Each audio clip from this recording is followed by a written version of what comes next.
So, like, what? Where's the? Are we doing the video? Oh yeah, no.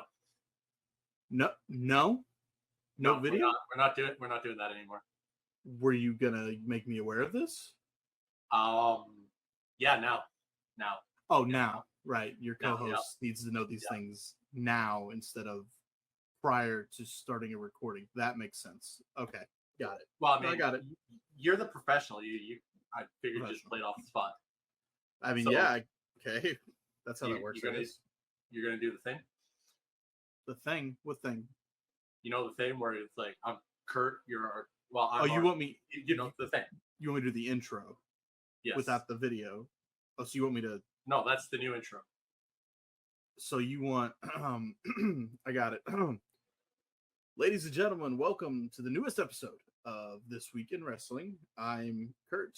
That's RK. We're the Top Rope Renegades. Is that what you want?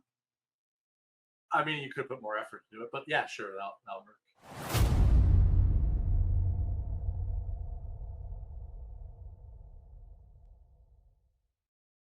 How are we doing, ladies and gentlemen? This is This Week in Wrestling with the Top Rope Renegades. We're back. We took a hiatus. We have a refresh. We're ready to rock and roll. I'm Kurt. That's RK. Glad that you're watching and listening. Feels good to be back. We've taken a lot of time off, but RK, I missed you. We're back. How we doing? Yeah, it's not like we still not seeing each other every other fucking day. But anyways, nonetheless, a lot has happened. Ozzy Osbourne's dead. Hulk Hogan's dead. Fucking Karrion Kross has left the WWE. Maybe. I still think he hasn't. Who knows? We're gonna a lot. Like the whole world's changed, man. It's been like what 3 weeks, and the whole world. I didn't even think of it that way. Hulk Hogan died, and we didn't do an episode. Unreal. A lot has happened in like 3 weeks. Wow. But we're back. We are happy back. We got a new format. We're going to bring you the hard-hitting action of This Week in Wrestling, not This Week in WWE. Yes. I mean, we're getting a little sidetracked on that, but all your favorites are still here. The hit piece, we will be taking our shots. But we are going to give you a little bit more of all the shows that happen out during the week to, just keep you informed of what's going on, because that's why you're here. You're not just here to listen to us read verbatim what happened during it. You're watching it. If you're watching us, I hope you're watching it. I don't know why you'd be watching us otherwise, but if you're watching us otherwise, that's cool too. We are still planning on doing other stuff. We start and we're bad for that, but we got stuff started. It'll get there eventually, maybe. We did start doing other things, and then work happens. I quit my job. I'm old. Not for this. I didn't quit my job for this. I would have loved to come on here and say we're doing so well. I quit my job because of this, but it did. We're not doing that well yet, but we will. We're not doing that well. That's why we refresh. Subscribe, follow, watch the videos, please. But yeah, like you said, we hate our jobs. Kurt really hated his job. He quit it. I own my business, so I can't hate. Well, I do hate my business. Right. Yeah, you're onto it. But you're right. We are going to talk about wrestling, not just WWE wrestling. We will give you what happened throughout the week on the shows, the weekly shows. We will get more in depth on certain things that we did watch, because we're not changing our tune around here. I think me and Arcade will still tell you we don't watch AEW. Honestly, if AEW just put Harley Cameron fair on TV for 2 hours straight, I'd watch. That's fair. She's awesome. It's not really a full knock on AEW when I say that. It's just I'd like to have a day or a couple without banner matches. Banner matches like 90% of the time, right? But it's just not a cohesive product. That it's not. Yeah. It's frustrating to watch. Yeah. So and they were killing it. Like when we first started watching it, when we first true. started this whole thing, they were fucking killing it. It was entertaining. They were doing better than WWE in the entertainment department. And then it was just off a cliff. It was off a cliff. Yeah. So we're here. We're happy to have a refresh on things. Maybe these episodes won't go 3 hours long where we just sit there and repeatedly. Well, this one might. There's a lot out of blue. A lot just happened this week. Yeah, there was a lot of wrestling. Two specials. Yeah. Lots of stuff happened. So with that being said, we are going to keep things still rocking and rolling. We're going to do things the right way, how we start. We're going to guess the wrestler, myself and RK. We come prepared with a wrestler 20 questions to guess the other person's wrestlers. I'll kick things off with RK here. And I'll just start it off like I always do. And he's going to give me his response where he makes me pause for a second. Well, hold up. Are you going first? Oh, no, wait. Are you guessing I first? do it differently now. Oh, okay. I tell you stuff, and you figure it out. Oh, we are doing that now. Yes. For you. I like this. Just for me. Yeah, You can do it too if you wanted to, but I tell you have anything ready this time. We're going to start with. Holy crap! Okay. He for one night only. He went by the name the Calgary Kid. Okay. Next. Some of his signature moves. He does a sit-out shoulder jawbreaker, a half Nelson leg sweep facebuster, an inverted facelock backbreaker, a big boot to seated opponent, bulldog into the turnbuckle, a busaiku knee kick, a diving double axe handle, snap DDT, and then a Russian leg sweep. Is this Sami Zayn? No. He is the third person to pin John Cena 4 times in his career. Is this Kevin Owens? No. He resides in Los Angeles, California. Is this The Miz? Holy crap, you're good.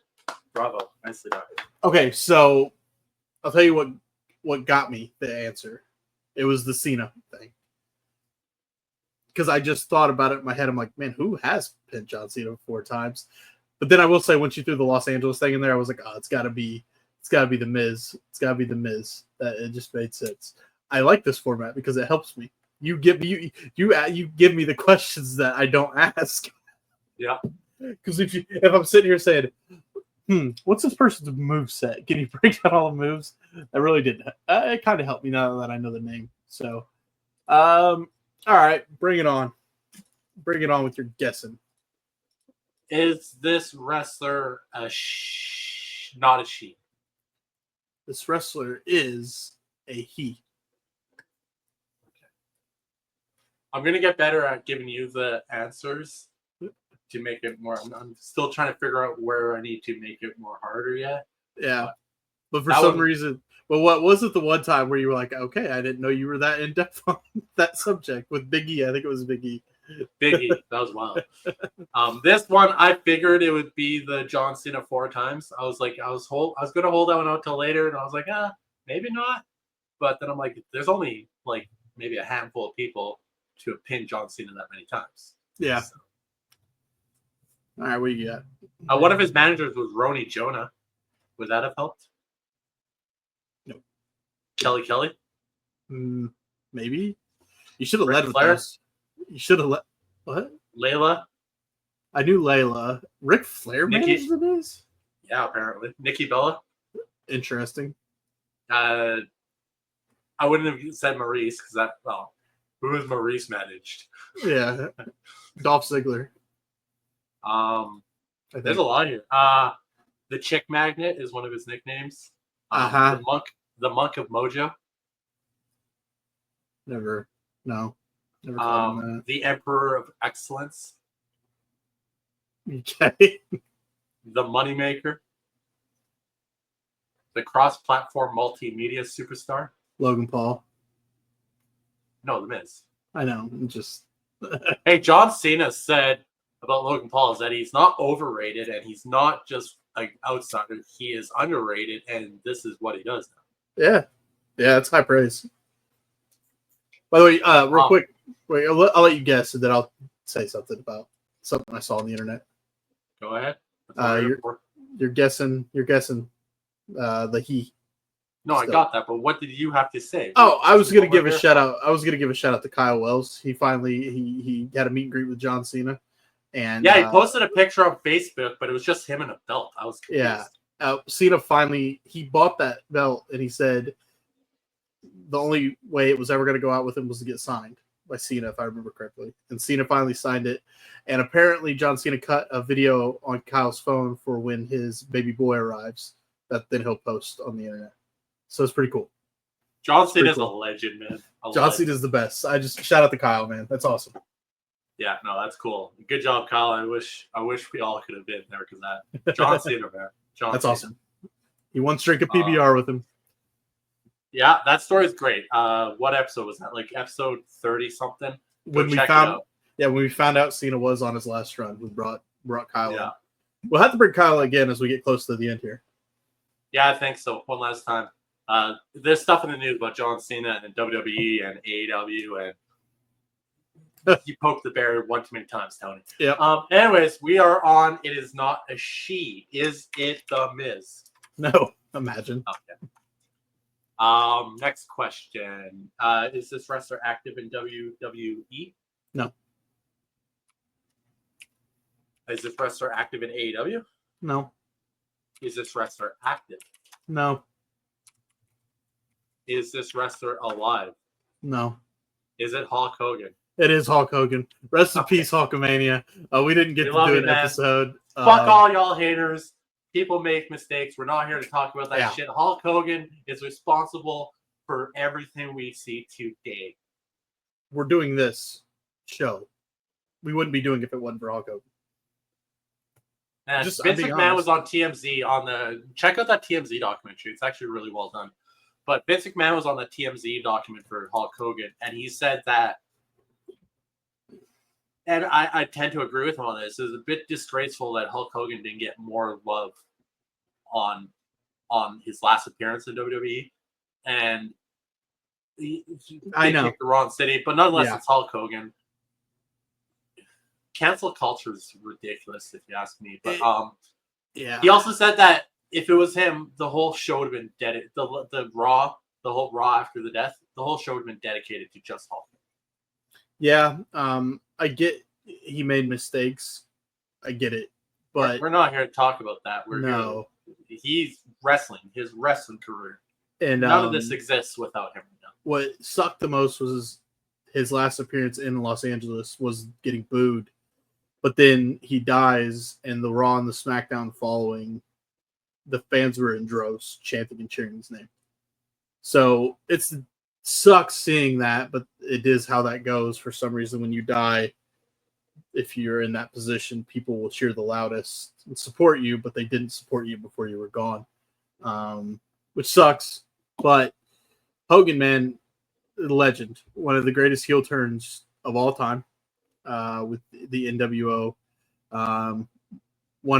Responsible for one of the biggest factions of all time. One of the greatest WrestleMania moments, many WrestleMania moments that he put together, from the slamming Andre to the showdown with The Rock when, that match wasn't that good according to Dave Meltzer. Yeah. It doesn't hold up. It doesn't hold up. That match didn't hold up according to Dave Meltzer, which is beyond idiotic to say. We wouldn't be here without Hulk Hogan. Hulkamania will live forever. And it's a tough one. It was a tough one. I know we're talking about it now because we haven't done an episode, but it felt necessary to do so. That's why I picked him for my wrestler, because I figured we would talk a little bit about it. Hulk Hogan, legend. And then Ozzy Osbourne too going. That was crazy. Back-to-back days. Fucking Hulk Hogan just could not put anybody over. He couldn't let Ozzy be over. He couldn't do it, man. Just could not put anybody over for even a week. Did you hear that his casket was propped up because he wasn't laying down for anybody? No, he also propped up. He was probably posing. Honestly, yeah. Hulk Hogan must pose. And he actually got cremated because nobody's going to bury Hulk Hogan. No one's going to bury Hulk Hogan. Great, a lot of jokes on that. But man, legend of the industry. This shit just doesn't exist. And you can argue, well, yeah, it does exist. No, it doesn't exist the same. You brought it mainstream. Realistically, it was bigger then than it is now. When you really think about it, 90,000 plus people packed into stadiums to watch that stuff back in the day. Hulk Hogan was a worldwide sensation. He was the first one to cross the barrier over to Hollywood. He was the first one to become a household name. You don't watch wrestling, you know who Hulk Hogan is. Plain and simple. Yeah, and I mean, look at during the Monday Night Wars. I mean, he was a big part of that, and that was one of the largest viewing, eras in the wrestling industry. We started it, like I said, we started a lot of stuff and don't finish it, but we started a whole segment of the top rated episodes of all time, and all of them came from that era. They did. They did. All of And you can't tell me that people weren't tuning in to see what Hulk Hogan and the NWO were getting up to on WCW television. Yeah. And yeah, the greatest heel turn of all time. Oh yeah, him, yeah, incredible, and just man, Hogan. It's crazy. It's like you knew he was gonna go. I didn't expect it at all, but you knew it was gonna be sooner than later. I think, just because I mean the dude put his body through a lot. Steroids. Sure he did. Stuff. Sure he did some drugs in his heyday. So I mean, partying in Hollywood. It's tough. And also, he was running. From my understanding, these are all just rumors. I don't know of any of it, but he was being run ragged for the past year, doing appearances and shit and all that stuff. It's just like promoting everything now he has into. Yeah. Now there's all that drama with it. Just Hulk Hogan's a legend. We will not shy away from saying that. He deserves the respect of the industry. Yep. Without a doubt. 100%. All right. Well, that was a quick little guest wrestler, but of course I wanted to do that so we could speak on the legend that is Hulk Hogan. With that being said, I mean, anything else to add before we dive into the news, the rumors, the hit piece? No, I can't really think of anything else. I mean, a lot's happened. I mean, right. We won't get into this. New Japan we're going to cover, but basically just the big shows. The finals for the G1 are set. It's Keisuke Takeshita against Evil in the finals of the G1 Climax. It should be Takeshita in my opinion, but it'll probably be Evil just because I don't know. Well, actually, what is Takeshita been doing on AEW? Anything? Nothing. He's remember. I don't know. He's not international champion anymore, is he? I don't think so. Or is he just committed fully to doing New Japan stuff? Well, he said he wanted to dominate, like bring the world. Like he's been showing up everywhere. I don't know if he's still international champion. I don't think he is. Let's check it out here. Why is this so? Come on, roster. AW, your website sucks.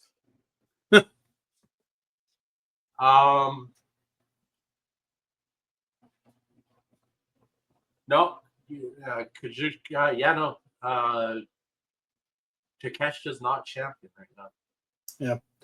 Okada's is on their main site 3 champions. He's the unified champion, the continental champion, and the international champion.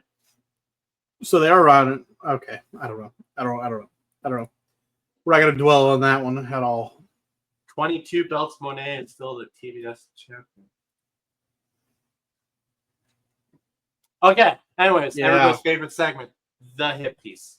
It is the hit piece. It is the news, the rumors, the innuendo. The hit piece. My bad on double clicking there. That was on me. All right.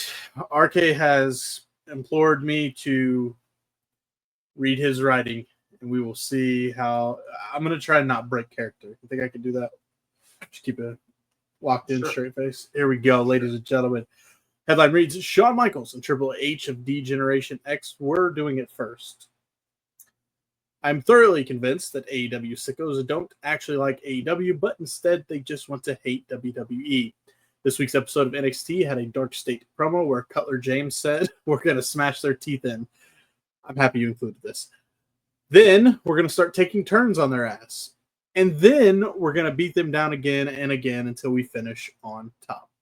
Love the promo and the reactions of Dark State around them. Kelly Kincaid as well. All the reaction was golden from that. Unfortunately, and this is why you should never read the comments from AEW sickos, they took to their keyboards, said things such like... hold up. Before anybody says, well, you guys are just keyboard warriors. No, our faces are right fucking here. You're looking at us. None of these fucks will put their fucking faces on. No. Say this shit. No, and then if you go to Twitter, all their profile pictures are like anime stuff or other wrestlers. It's just weird. So this was some of the comments. They said things such like, this was a Tony Storm dollar store ripoff promo. Look at the feds eating up a promo that was clearly stolen from AEW. Many more, but I'm not going to give them their time to shine. Look, nothing in wrestling has not been done before. Shawn Michaels and Triple H, though, were cutting promos like this long before Tony Storm and AEW were even a twinkle in Tony Khan's eye.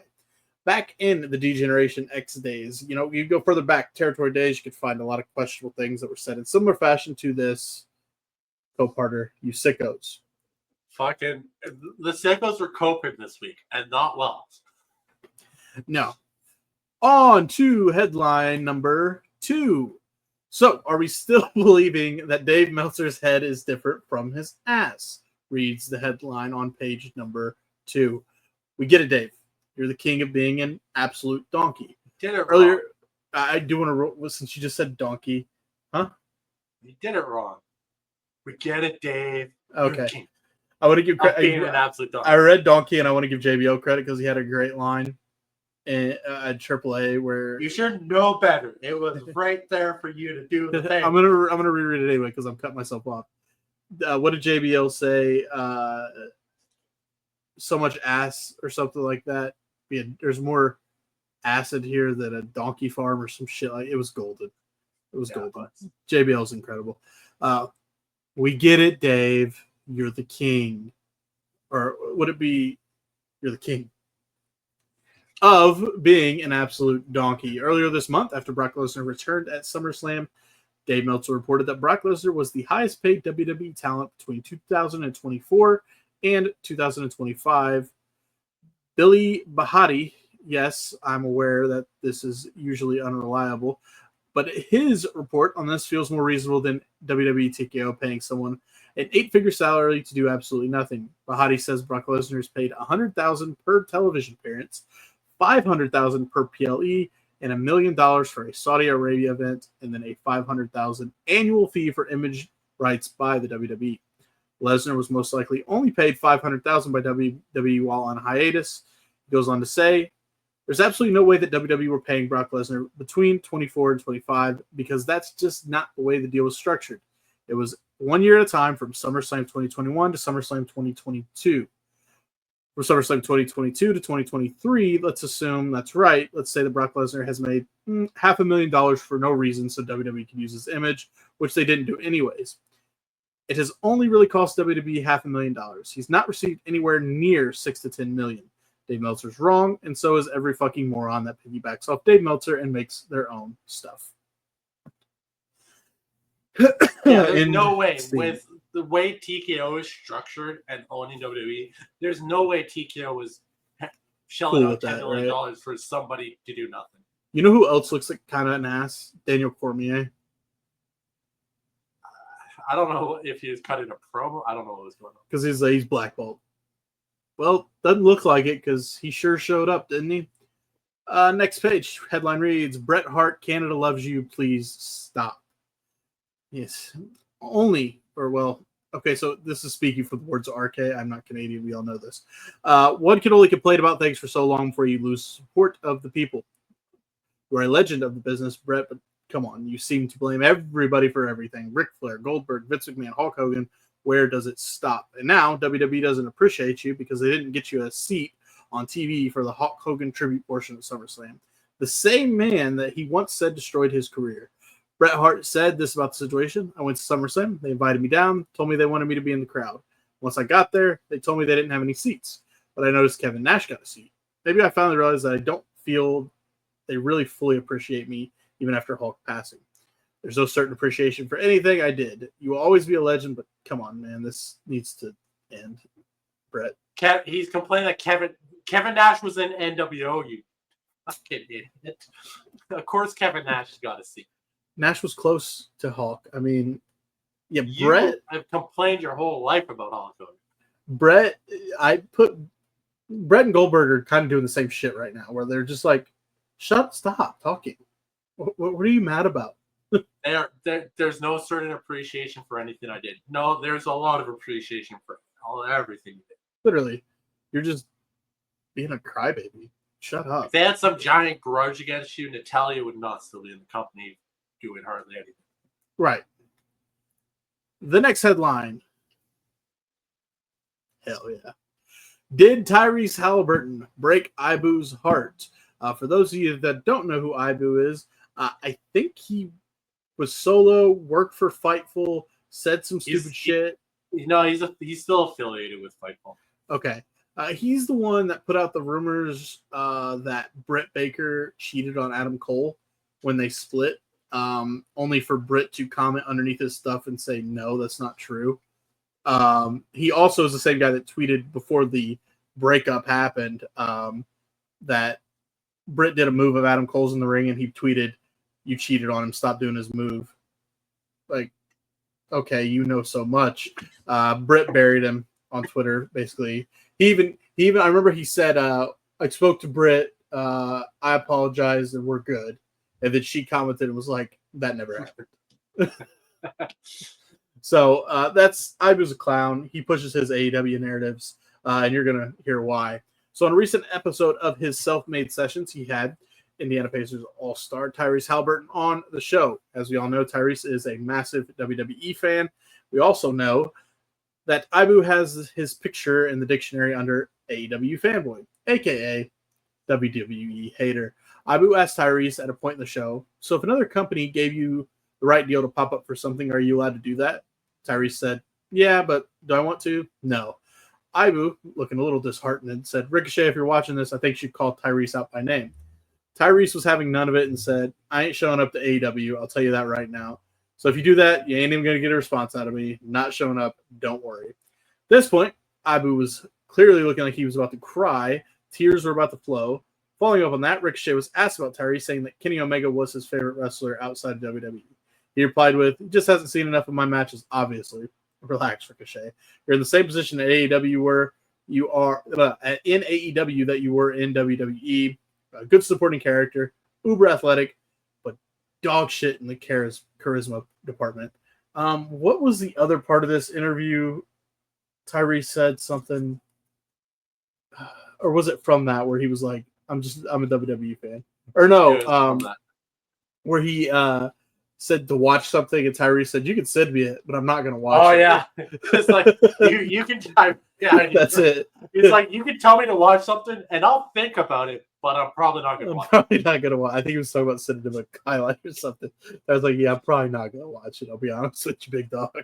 Just the way he said it. He's like, I'll think about it, but I'm probably not going to. Shout out to, that's my point guard right there. Tyrese Halliburton standing up for the WWE. I love it. He's your point guard? Yeah, he's my point guard. Point guard of my team, man.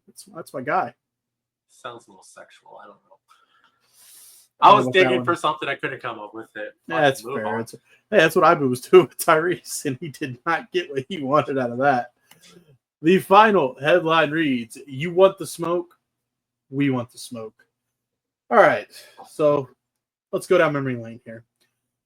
Remember when Tony Khan took shots at WWE when there were rumors that they were in conversation with New Japan about some sort of cross-promotional work? Remember when Tony Khan also said that there's only room for one Khan in the pro wrestling industry? Remember when AEW talent would bring up WWE in promos on their programming? Well, I always said, be careful playing that game because eventually you will get the attention of Triple H and WWE. That was just a few examples, by the way. There's a lot more. Something about posting pictures of a bald fraud. Do you remember that one? Tony Khan posting pictures. Yeah. So you got the attention of Triple H and WWE, and they will come at you full force. People forget that Triple H was directly involved in the last war WWE went to. It's another promotion. That day has finally come, as WWE has announced they will be running a main roster PLE on Saturday, September 20th, 2025, going directly head-to-head with AEW All Out. The rumored main event of the PLE is Brock Lesnar versus John Cena. This is also rumored to be happening in my backyard here in Indianapolis. It's not rumored. It is happening. Well, WWE hasn't said anything. There also is this rumor. It's been announced. They just haven't announced the PLE yet. There's also a lot of people are now thinking. I thought Bad Blood, but somebody brought up Over the Women. Maybe. The rumor flying around that they want to move John Cena's final match in WWE at the end of the year to December 27th, which means it would go head-to-head directly with AEW's World's End. I got a comment after I finish reading this. It doesn't even end there. WWE is actively pursuing making TNA the number 2 pro wrestling brand, and that directly relates to rumors that WWE wants to make sure AEW does not get another TV deal when their current one ends. Also, WWE, in their agreement with TNA, gives them the right to buy the promotion and also the first right to counter or block any sale of TNA to a third party. AEW simply should have just stayed in their lane as a pro wrestling company and not a sports entertainment company, because you now have gotten the full attention of WWE. Fuck around and find out. Back when AEW started, the first few years, Vince McMahon was still running things, and he was in his own world. He did not care what was going on outside of WWE. That was not Vince McMahon. Triple H is aware of what's going on outside of WWE, and him, Nick Khan, TKO, they're in full aggression mode to make sure they stay the biggest thing on the planet in sports entertainment. Remember, when it first started at AEW, we're the competition.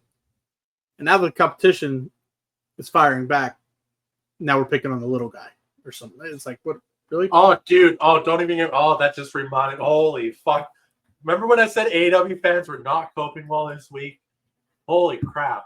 Let me find that thing I sent you earlier, because that dude fucking had a meltdown on social media. There has been also fucking wrestling fans are fucking weird, man. Triple H, Stephanie McMahon, they were on vacation this week in Greece, and this dude, iBeast, who the fuck is iBeast? I don't know, don't care. He posts the picture of him and Stephanie. By the way, Stephanie still looks amazing, fantastic. Triple H, for a dude that age, he can still kick my ass. I don't know what the fuck you're talking about. Right. iBeast posts that picture. He goes, no chest, titties are tightened in, belly hanging, no dick print as shown, as he's not wearing any underwear, which leads me to believe it is a 3, maybe a 4-incher, and of course, bald. What the fuck is wrong with you people? Weird. The funny picture I saw was a picture of Triple H from way back at the beach with the exact same swim trunks he has on in that picture. Oh yeah, that's wild. You sent me. I was like, what the fuck? Okay, dude, here it is. Sorry, this is the dude that killed me. Greg Morgan on Twitter. He's certified, so that means something. It doesn't. You can pay for that, but carry on. I ain't paying for it, so I don't. It means something. But he goes on after everything that came out about TNA and WWE actively pursuing to make sure AEW doesn't get all this, doesn't continue as a company. Basically, Greg Morgan goes on Twitter and says, "Oh, by the way, yeah, we're gonna call you a Pete Bro, and you can call us out too. We're showing our faces here, saying this. You're going in fucking." Anyways, nonetheless, WWE isn't breaking any laws by being pussy-ass bitches. It's not a crime to be a pussy-ass bitches who have no confidence in their own ability to produce consistent quality programming that fans will always choose first. There are no laws preventing pussy-ass bitches from being so terrified at the thought of competition that their first instinct is to destroy their competitor rather than simply outperform it. Welcome to business. You destroy your competition. That's just business 101. You don't want competition. You want to be the only place people go. That's how business works. Big dog in the yard. It's totally legal for pussy-ass bitches to have so little respect for their fan base that they'd rather actively try to ruin something that has positively affected the landscape of pro wrestling than embrace the thriving industry and use it to their advantage. Pussy-ass bitches can't be arrested for programming and manipulating low IQ tribal fans into rooting for the idea of having only one wrestling company to enjoy, because anyone remembers how awesome that was. Unfortunately, no matter how much we complain about pussy-ass bitches being pussy-ass bitches, WWE is well within their rights to be pussy-ass bitches. Holy fuck. This dude just having a meltdown. Do you think he's mad? Upset? About something, yeah. Sad makes sense. Yeah, no. You know what he sounds like?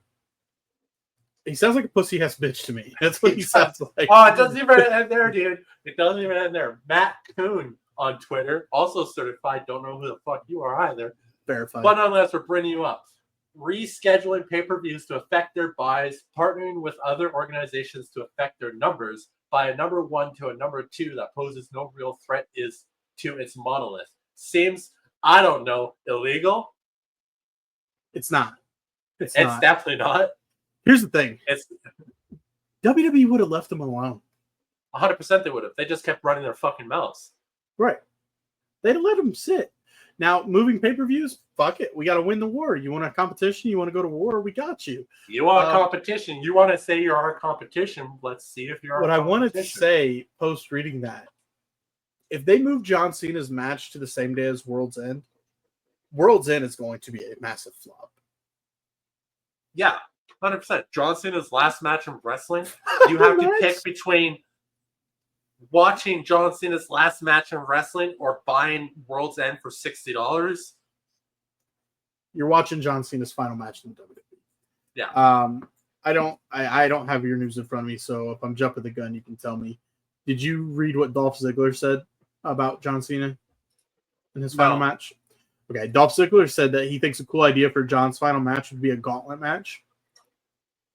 And it's kind of like his biggest enemies. Hold up. I got to interrupt you. Chris Jericho's contract in AEW ends in December, and he has said he would come back to WWE on the right conditions. Fair enough, like that. Chris Jericho, John Cena, December 27th. I don't know if I put Jericho in that list of Cena's big opponents. I'm just saying. But Dolph said do the gauntlet of some of his opponents. I'm sorry, I got to stop you again. Now I'm on a tangent. Chris Jericho has to come back for one last. Yeah, WWE, right? he will. Yes. He will. He will end his career in WWE. I believe that.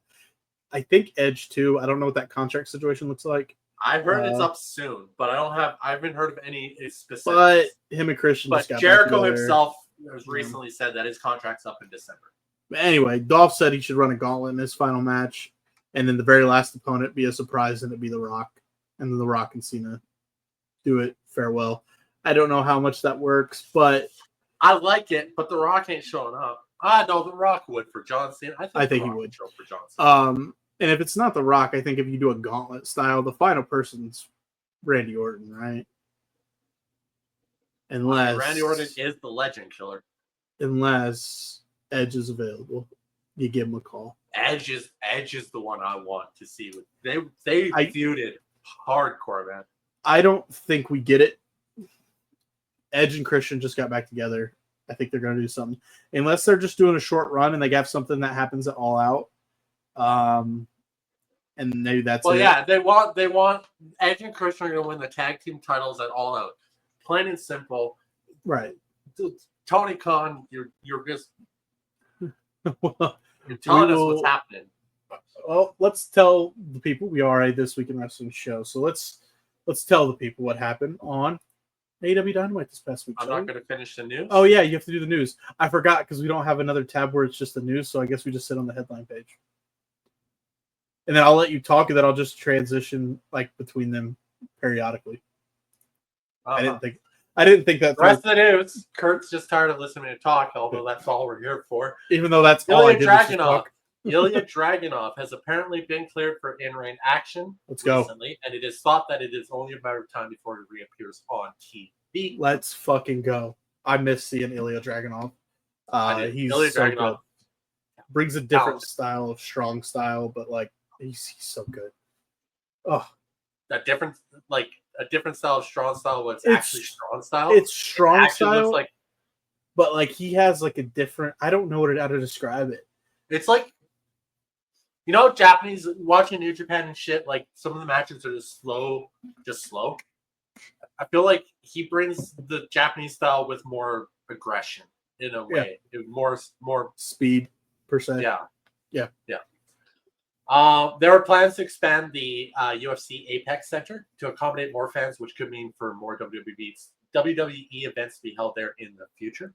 That would make sense to open that up more, and it's TKO owned, so they can say what they want. Hey, make this big. I'm still on the wavelength that they're going to move NXT's Performance Center there. And I'm still on the same wavelength that is a terrible fucking idea to put them young people that are especially after what Mandy Rose said on her fucking podcast recently. Young that there ladies, was a herpes outbreak going around NXT, and the odd thing is, I believe it. Well, those young ladies and gentlemen, hot, heavy, and horny in Las Vegas. Yeah, that'd be a problem. You think Orlando's bad? Me in my early 20s, if I was in Las Vegas every night making bank, yeah, I'd have a problem. Right. There may be talent that's there that has so much potential if they're in Vegas, but their career gets stopped short because they done knocked up 2 different women and they have to go to court. Yeah. or Do they you get know a Drew like Jacksonville is the 10th most populated city in the U.S.? Jacksonville, Florida is? Yeah. Did not know that. That would not have been on my list. Yeah, no. I saw a TikTok of people talking about it, and they're like, Ooh. Jacksonville? I saw this thing on Barstool. I can ask you real quick.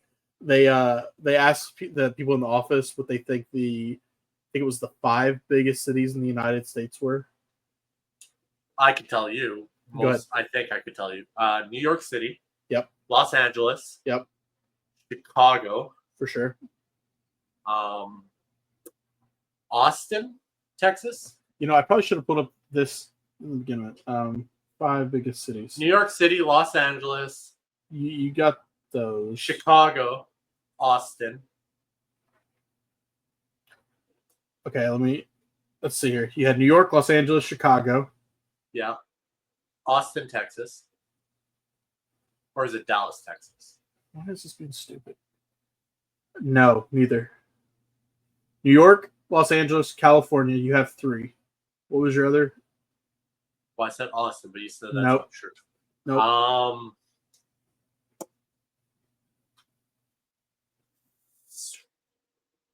San Diego? 2, 3, 4. No.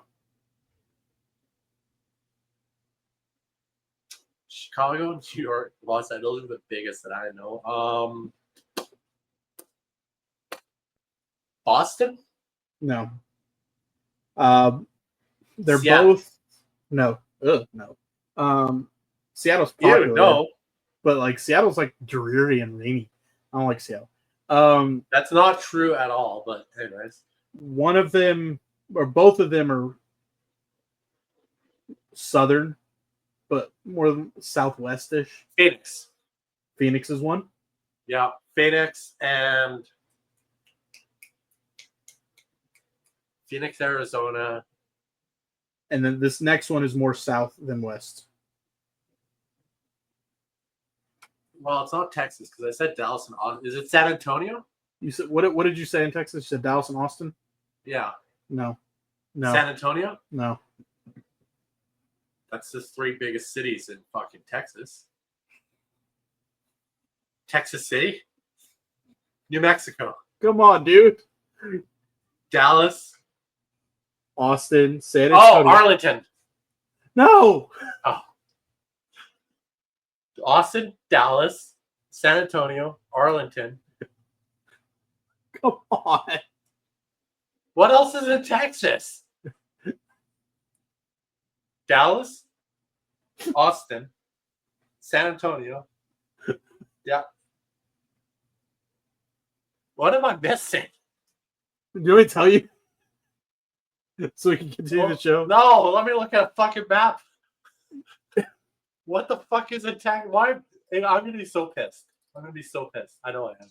Map You of are. Texas. I don't know how you're. I'm gonna be so pissed. Fixing Why am I- this? I named all the sports teams. No, you Hey. didn't. Oh fuck me, Simon. Houston. You That. Yeah, I knew that. Then after Phoenix, which was 5th, you got Philadelphia. You do have San Antonio. You have San Diego as well.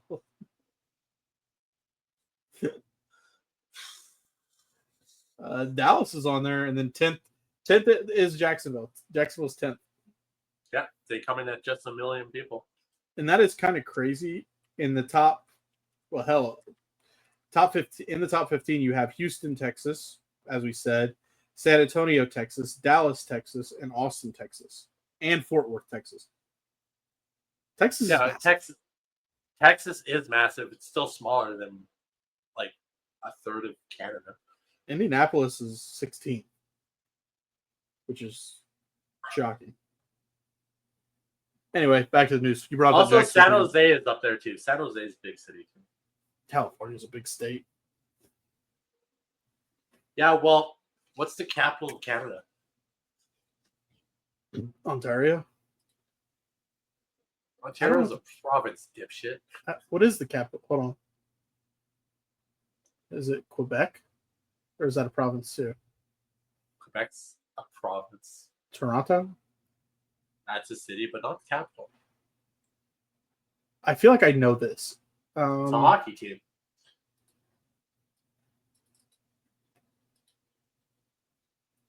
Montreal is the capital. No. The capital of Canada is definitely not in the French fucking province. I promise you that. Wait, is it your? Is it? No. You're close to it. No, not even near it. It's near Toronto. It has a hockey team. Yeah. It has hockey. Edmonton. No, that's not near Toronto. Edmonton's on the other side of the fucking country. Montreal, Toronto. See, it just goes to show that I know more about the states than y'all know about. 100%. You care more. Wait, no, I gotta get this. It's NHL. Think of all 7 NHL teams in Canada. It's an NHL team. Hard.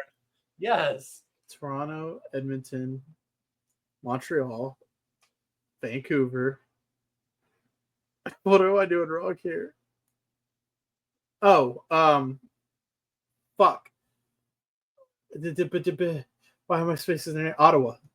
It's not Ottawa. It is Ottawa? It's Ottawa. Ottawa's the capital? Yep. I would have never thought that. I know, it's weird, right? Everyone would think it's Toronto, but it's Ottawa. Like, you know, the United States capital is Washington, D.C. Which isn't that populated, which is... No, it's a district of Columbia. It's the district. Yeah, it's the District of Columbia. Yeah. Well, welcome to Top Rope Renegades history or geography. Top Rope Renegades. Geography lessons. School system has failed you. So okay, hold on. Let me try out of the few cities I named. I assume Toronto's the biggest populated, or no? It's definitely up there. I think it is. I'm pretty sure it is. It's a toss up though, because Montreal. Holy fuck. Okay, I wasn't actually expecting that. Wow, okay, that I was not expecting at all. That can't be by Metro. That can't be. That's got to. Hey, context here, Captain. No, that is by Metro. That's by Metro. That's not by. Yeah. Is it Toronto? You know, Indianapolis. What's the whole thing called? I keep forgetting what that. Like the city or the whole area. Oh, the county? No, there's an actual word for it. Like Marion County? No, I know what you're saying. I know what counties are, but it's like the whole encompassing area that is called like a met. Is it just called Metro? Is it GD? No, I'm pretty sure it's just called the Metro. Metropolitan. Yeah, there we go. Metropolitan area. There you go. So that's like the whole encompassing area. This is the city itself in that whole, because Vancouver is a metropolis. Toronto is too. Like there's all these, right? Anyways, Toronto is the biggest city. Then it's Montreal, Calgary, Ottawa, which I was not expecting at all, but there's over 1 million people in Ottawa. Edmonton, Winnipeg, Mississauga somehow. Vancouver but Vancouver City is a very small portion of Vancouver Metro. Vancouver Metro is fucking huge. Yeah. I think it's something like all the people that live in the Lower Mainland. It's something like over 5 million people. You're 6 million people. You're outside of Vancouver, if that's right. I'm in the southern interior, which is just outside of the Lower Mainland. Gotcha.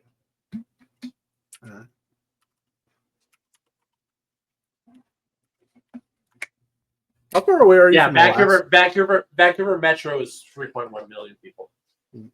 How far away are you from Alaska?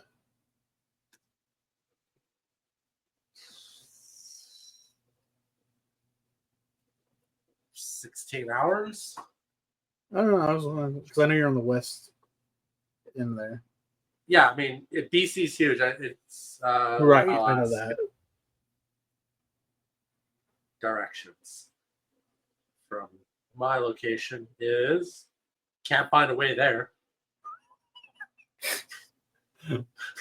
Google's like, you can't go to Alaska.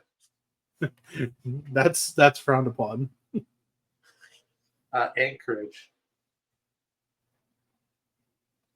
Directions. from me. Okay, that's better. It must have been like on like the north coast or something. Well, fuck it. It's a bit of a drive to Anchorage. It's 1 day, 14 hours, so 38-hour drive. Damn. BC's huge, but then you also got to go. You got to go through BC and a little bit through the Yukon, I think. Which the Yukon is. That's Canada, though. Yeah, the Yukon's a territory. It's right next to Alaska. I'm looking at a map now. I see. So, like, this is gonna sound really dumb and American of me. What's the point of us having Alaska as a state again? I don't even know the answer to that. You think Canada would just bought it Right. or something? Right. Hawaii, I guess, kind of makes sense, but not really. Alaska is the largest state in the U.S. Yeah, it's massive. Why is Alaska? Why? There you go. History.net. Why Alaska is part of the United States, not Canada or Russia. The short answer is that the United States bought Alaska from Russia in 1867. Makes sense. The year you guys became Nazi or we became the country. They're like, we don't want Canada to buy it. We're going to buy it. We got to jump the gun. We know this is going to be a conversation piece later on a random podcast that's supposed to be talking about wrestling, but instead they're talking about fucking history. Hey, this I like this more than, I don't know. We're here for wrestling, but we're just here to talk shit too. Anyways. Conversations are conversations.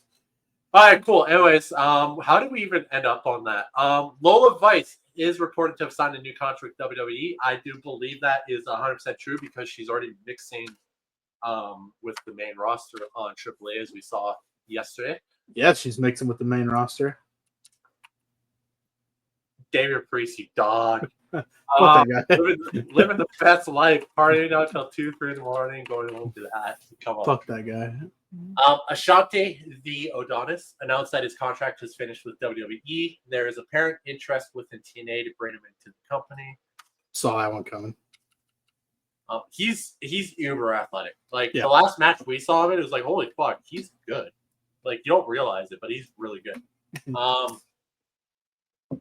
Take it for what it is, but apparently there were a lot of people who work behind the scenes for WWE, as well as talents who are in-ring performers that are upset about how Seth Rollins' injury situation was handled because they were lied to.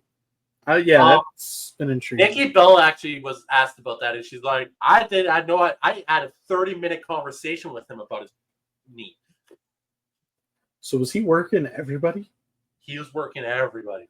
Boy, I can't wait until we get the next season of the Unreal. Boy, I can't wait.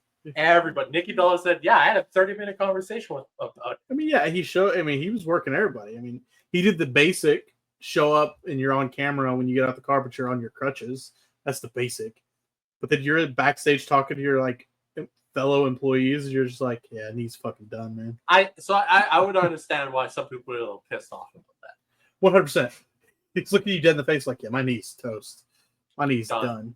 I might never wrestle again. Then you get to Gorilla and you're like, let me go out there and make a statement just in case I'm healthy again, Trips. Tosses the things. And wait, Trips what is he doing? Is he going? Yeah, Trips is the only one that knows. Bruce is like, what the fuck is going on, Trips? Bruce, we got to keep some things close to the chest. Speaking of the chest, people were on the picture you talked about with Triple H and Stephanie. They were like, if you want to know why Triple H can't have any matches, you can see his fucking pacemaker in his chest. Yep. Yeah, we all know. We'll find out tomorrow on Raw. I got a question for you. Who is most likely to dethrone Naomi to become Women's World Champion? Is it Rhea Ripley, Stephanie Becker, Io Sky, or Jimmy Uso? Jimmy. It's got to be Jimmy. Yeah, I think it's got to be Jimmy. The real answer, if it's what we think it is, I think it's Stephanie. Oh, no. There is no real... It's Jimmy. Jimmy dethroned her as champion. Yeah, it is. She's like, this motherfucker got over. She could not proceed with caution. But anyways, yeah, it is rumored that last minute change of Naomi not being able to wrestle on Raw is because she may be pregnant and will be out for a long period of time due to the nature of that condition. Do you remember? You weren't watching. We're just going to gloss over that. Okay, cool. Well, that she's pregnant? No, I said due to the nature of that condition. Yeah, condition. Being a mother. You weren't watching. Kids. It's obvious.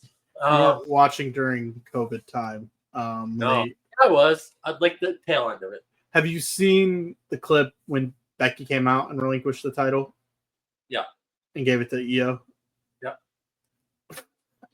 That was a touching moment. Now, Naomi's a heel. If that's real, is it just different? It's going to be different, right? It's going to be like, hey, thank you. Nah, she's got to keep kayfabe. I want her to come out and be like, I got to give him the title because Big Jim didn't proceed with caution. Shit, that'd be fair. That's what I want. That'd be great. Fuck Big Jim. It is said that the plans were already in place to slowly turn Asuka heel over the next little while, but accelerated those plans on Monday when the news of Naomi's condition broke. Condition. Every time you say condition, stop saying condition. It's not a condition. It's the circle of life. What? How's it not a condition? You have a parasite growing inside of you. A parasite is crazy. That is a crazy statement. You want to know the definition of a parasite? It's something that lives off of the nutrients in your body to grow bigger. Let's not get political. It is noted that Tyler Bate was backstage at Raw this week, and is back to his original look under the mask.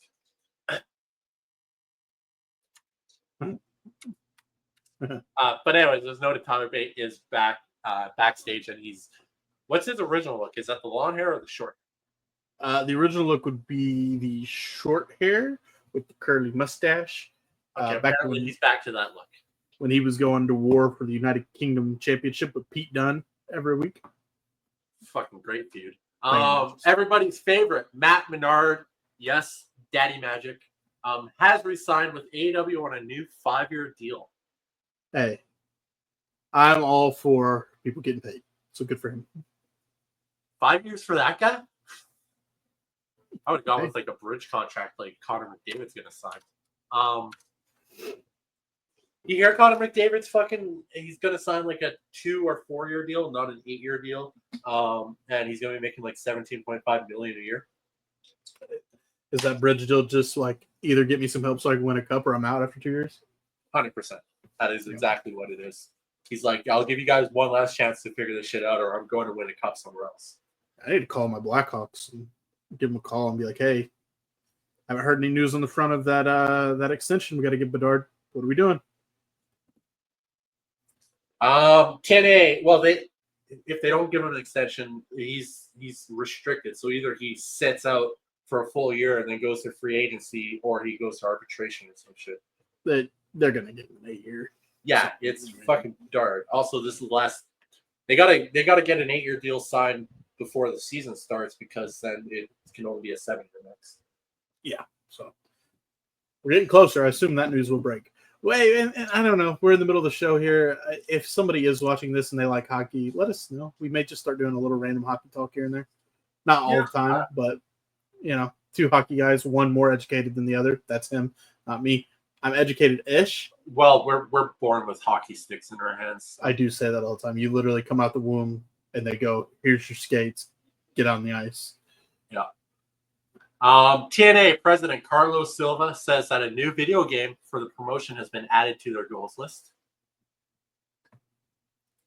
Did you play the TNA video game? No. I didn't even know what TNA was up until... So that's not true. I remember TNA because I thought Hulk Hogan ran it. They had a video game that was okay, but it's nostalgic for me. Was it better than AEW Fight Forever? Yeah. Yes. That's not hard. Yes, it was better. They had there was like a career mode storyline where you were I guess, can you say the S word on here? I don't know YouTube's. This is me being real for a second. I don't know YouTube's algorithm. Discord me on that right now. Check the private chat on StreamYard. Oh yeah, we have a private chat in here. Cool. I don't know if you could say that. No, you know. Here, try. You can say this. I know you can say this. Okay, it was the professional wrestler that went by the name that starts with the S, Unalive. Not Son Alive, but like Unalive. I would imagine in that sense it'd be okay, but better play it safe. I'm gonna play it safe. It was the wrestler that wore a mask, black mask. He was an exhibition guy. But you wake up and you're him, but you don't know any of your stuff, and you have to do like levels of wrestling and like an army base and all this other shit. It was nostalgic. It was pretty cool. But then everything went south. But the biggest thing, if you're making a wrestling video game, and I think AEW learned this, you've got to have the correct developers. Because don't go with Jukes because WWE dropped them for a reason. Jukes was incredible with SmackDown versus Raw, and then they just dropped off. There's a reason they went to 2K. So yeah. And 2K has not been great. Yeah, 2K's had their problem. I mean, they had to skip like 2 entire years because of how bad they were. Which was great because they brought out a game that was good. Yeah. There's been discussions regarding TNA moving Impact to Wednesday nights to go head-to-head with AEW Dynamite, and that the CW has legitimate interest in bringing the TV deal to Rutland. Damn, CW would be willing to have back-to-back nights of wrestling. I like that. But to add on to that, Sean Ross Sapp, which, mind you, I now know he has no credibility whatsoever because the belt maker for AEW, their contract or whatever, went off. With they're not doing the belts for AEW anymore, and they posted that. That's Red Leather. They did the belts for AEW for 6 years. They posted on Facebook, after 6 years with AEW, it's time to say goodbye. Thank you for the opportunity. Sean Ross Sapp posted on that. What happened? Shouldn't you fucking know? I remember you sent me that. Yeah, he's got all his sources. I'm sure he could have just rang him up, right? Shouldn't you know? But anyways, Sean Ross Sapp of Fightful Select says that they heard from TNA sources claiming that higher-ups in the company do not expect Impact to move to Wednesday nights. But Sean Ross Sapp never had much credibility to begin with, and now after not knowing what the fuck's going on in the company that he's clearly in love with, that's unreal. Yeah. Sean Ross Sapp is a clown. Always has been, always will be. It is said that WWE is hopeful that Liv Morgan can return in early 2026 from injury. Yeah, do you think she had a setback, or was that just the recovery time? I think there was a setback because I think the original diagnosis was late August, early September. Yeah. Early 2026. I wonder if it was something similar to Rhea, like her shoulder injury, as we saw on Reel. She said that she could just rehab it and get back to and have a big like lump in her shoulder and get back within a couple months, or she could have surgery, but she would have been out for like 9 months. I wonder if it was something similar. Maybe. So that's basically setting up for a Liv Morgan return at Royal Rumble again. 100%. She's coming back to Royal Rumble.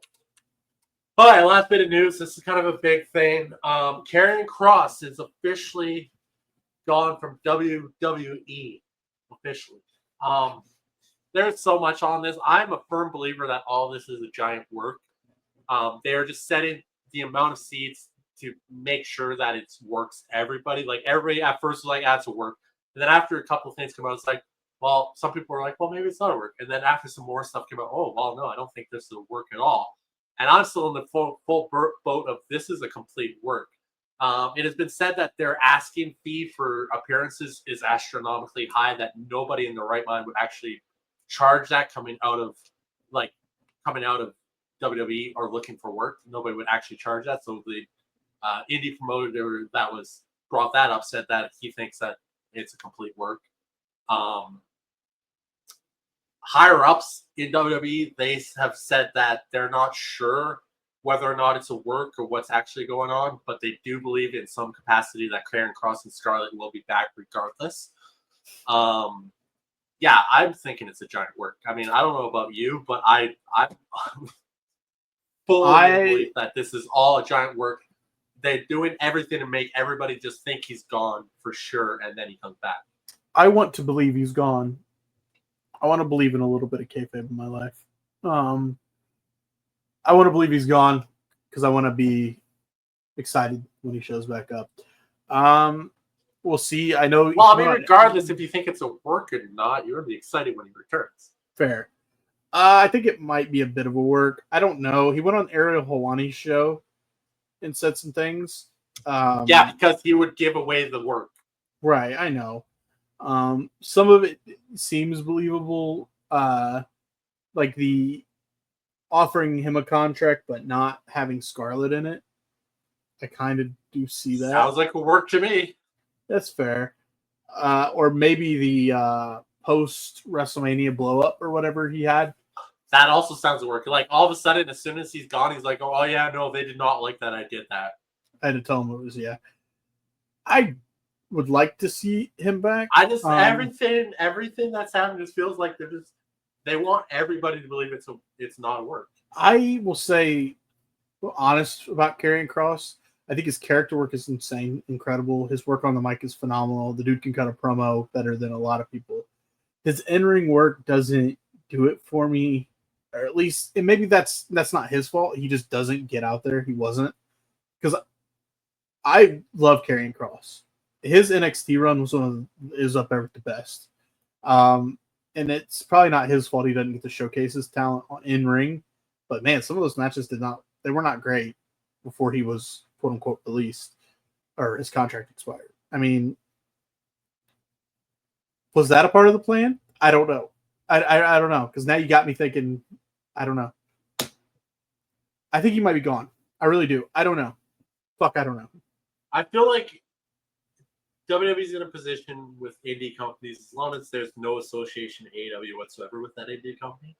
Right. They'd be like, yeah, let him do some indie shows, really set the seeds that he's gone, and then we bring it back. Because we should go to AEW. He's not going to go to AEW. They have the Don Callis situation or whatever. He's apparently Don Callis is a fucking creep, which shocks. Allegedly. We're not throwing anything around because nothing. Allegedly. Allegedly, Scarlett had a restraining order against him. Well, I mean, that's not alleged if it's in the fucking system. Well, yeah, I'm just allegedly he did shit. We're not here to slander people because that actually could get us. Yeah, I hope whatever Karrion Kross and Scarlett got going on, that they fucking succeed and they get paid well for it, because they're both really good at what they do. Oh yeah, something about if you said Jake Paul's fights were fixed, he's gonna sue you. Like on camera or something? Yeah, I've definitely said it. I've 100% said it. He's come out and said that he's gained legal counsel that if anybody slanders his name saying that his fights are fixed, he will come after you and sue you. Do you think his fights are fixed? On behalf of the Top Rope Renegades, no comment. I don't have that kind of money. I just think I like Logan better. I do like Logan better. Tiffany Stratton was on Logan's podcast and said she preferred Jake over Logan when she was watching their YouTube videos, which I hope that's not true. I hope she was just saying that to her interview with Logan was fucking weird, man. It's all weird. I don't know. That interview was different. It's like Logan and his buddy Big Mike. It's like they were sitting there and like, oh, a hot girl's sitting here talking to us. Let's just be big jocks and like be goofballs, because that was a weird interview. It was weird. It had weird energy. Tiffany, I don't know. I didn't actually dig into her. I think I might know. She's like, I've already been canceled so many times. I doesn't matter. I'm like, what? Yeah, because yeah. They were talking about Hulk. They were going to talk about Hulk Hogan, and she's like, I don't want to say anything. Yeah. Or no, it wasn't Hogan. I'm sorry. It was the Sydney Sweeney situation with the jeans commercial she did, where have you seen that commercial? Yeah, I know all about that. The great jeans thing. That's what it was about. Why is she getting backlash for that? Shouldn't it be the fucking company that came up with that dumbass slogan? I don't know. And you know what's funny? I'm not trying to just dig down a hole here or anything, but like the ad comes out and she cuts the thing. Let's just keep it 100. Sydney Sweeney is gorgeous. She's fantastic. You know, she looks good. Great genes. That's the whole slogan, right? Because she looks good. And I thought we lived in a world where women like support women and uplift women, but the only people I see truly dragging her down on the internet are women. And I don't get it. And I'm gonna even Hey, did you see their Jim Jeffries fucking Netflix special yet? Let me go a step further because I'm trying to get canceled. Wait, what? Just let me go one more step further with the Sydney. Can we get canceled if we have nothing to get canceled for? True. The people that are like complaining about Sydney Sweeney. Oh fuck! If we ever make it big, remember to delete care. this episode from all social media. The return, whatever episode. I just don't understand. It's the women that are really attacking her that I see pictures of. Like I saw a picture of a woman in front of the ad, and she's like flipping the ad off, and she looks like she's built like an offensive lineman for the Kansas City Chiefs. And I don't. She's a big girl. Why are we mad? Like women, I thought women uplift women. I don't know what's going on. Sydney Sweeney's great. And why are you mad? Because she's hot? I don't get it. That's just the way I look at it. Yeah, ugly women tend to deflect. She was ugly. The chick that was mad was ugly. Well, I mean, I'm okay. So I'm ugly. I don't give a fuck. But like, she was. If the fucking army boot fits, I mean. Oh no, that was not an army boot. She did not. She had fucking combat boots, handmade. No, we're done. Anyway. Do you see that Jim Jeffries the new special? I mean, this joke has been done by a million comedians, but this is the most recent one to do it. But he's like going, these are statistics. These are true facts. The number one divorce rate in the world are between two female couples. The number two divorce rate is between a female and a male couple. The lowest divorce rate is between two male couples, right? So let's break this down. The highest divorce rate is two females. That's because there's two females involved. The next highest one is a little bit less than the higher one, but it still involves one female. And the lowest divorce rate has 0 females. Jim Jeffries is good.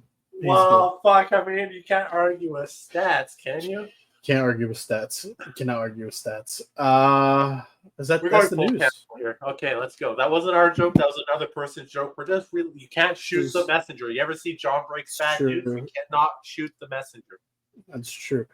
Who's your favorite comedian? John Breaks Bad News. John Breaks. Watch his fucking TikTok. It's fucking hilarious.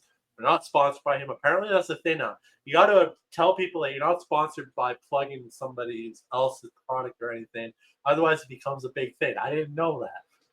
We're not sponsored by Coca-Cola Zero Sugar Orange Cream, but this shit is delicious. Yeah. Also, the New Japan G1 Climax finals are right now. Today. Yeah, I was going to say. It was like happening right now. Actually, it's happening in a couple hours. 2 a.m. my time. Lovely. Or wait, no, it already happened. I don't fucking know. Anyway, that's enough being canceled. Shout out to Hulk Hogan and Sydney Sweeney, I guess. And that's that. All right, so we are going to do things a little differently here when we break down the weekly shows, because we are going to give you what happened on every show that happened during the week. We're going to show you the shows that we did not watch. Just give you a brief rundown. Starting with everybody's favorite AEW Dynamite, the talk of the town. No, hold up. There's about 500,000 people that like it. Okay. 570.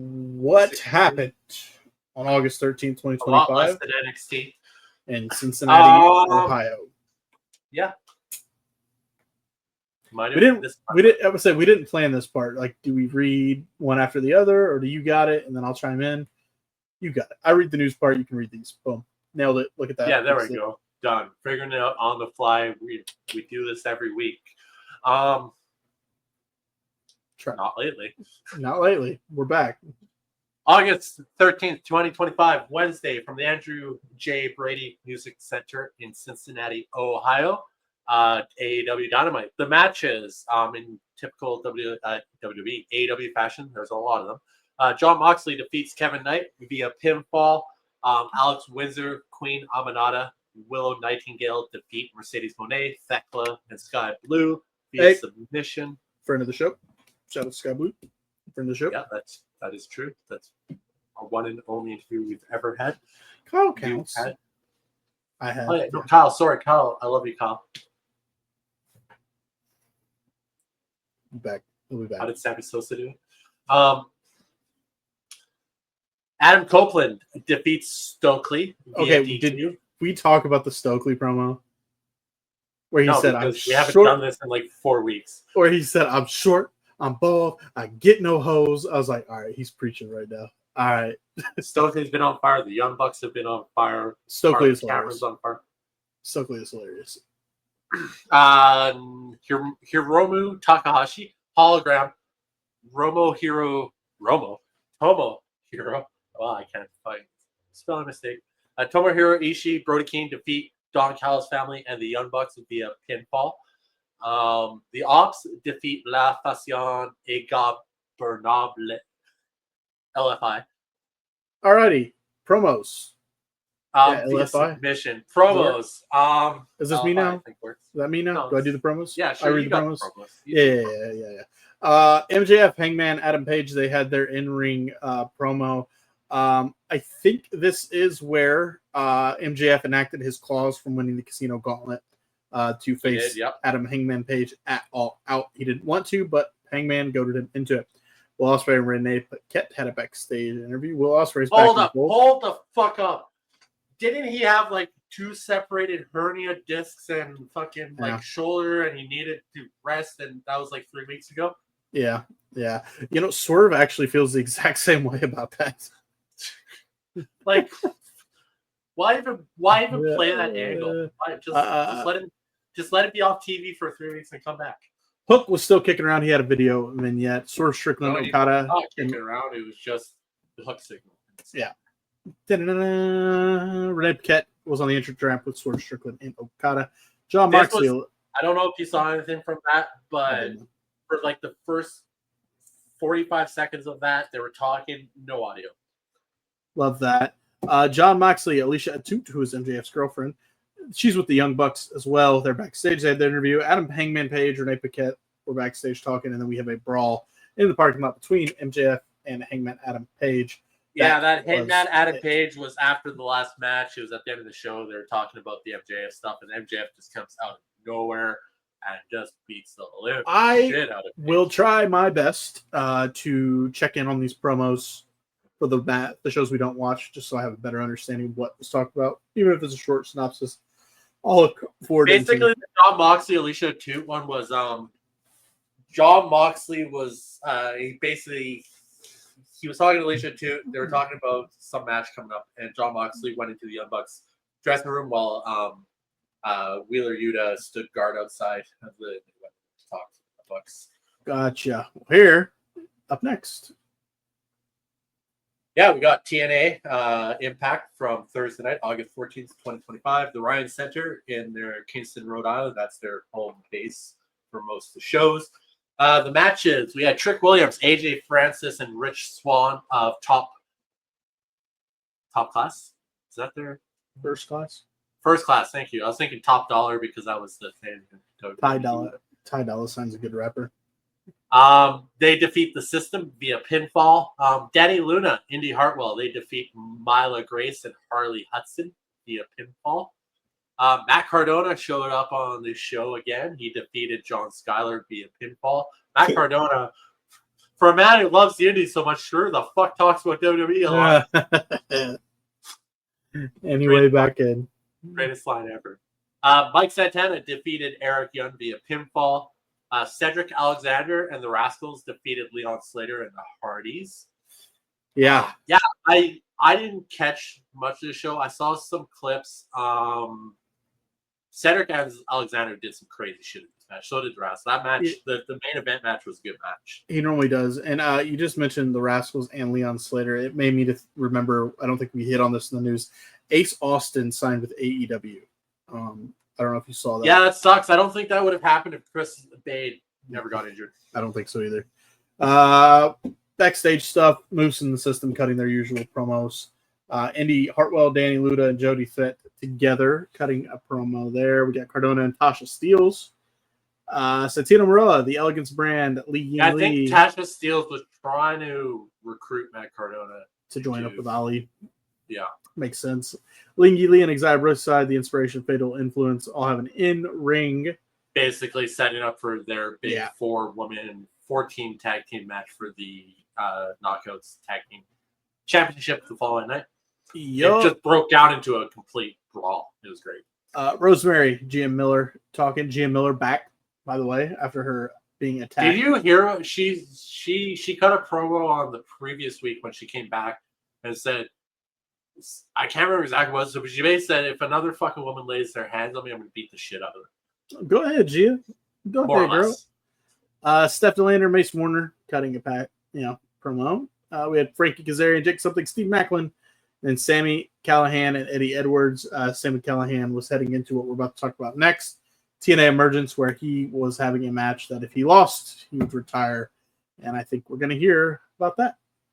Yeah, Friday night, August 15th, 2025, TNA special. I don't know, TLE. I don't Emergence. think it was considered TLE. It was a TV. It was like their streaming. It was just a special. TV special. From the Chesapeake Arena in Baltimore, Maryland. More matches. We had the TNA X Division title match. Leon Slater, the champion, retains against Cedric Alexander. I did catch that match through clips. Fucking banger match. Matt Cardona does defeat Mustafa Ali, so clearly he did not take Tasha Steeles. No. First class, AJ Francis and Witch Swan defeat Eddie Edwards and Brian Myers of the System via pinfall. Next match, if Sammy Callahan loses, he will retire. Mike Santana does retire Sammy Callahan via pinfall.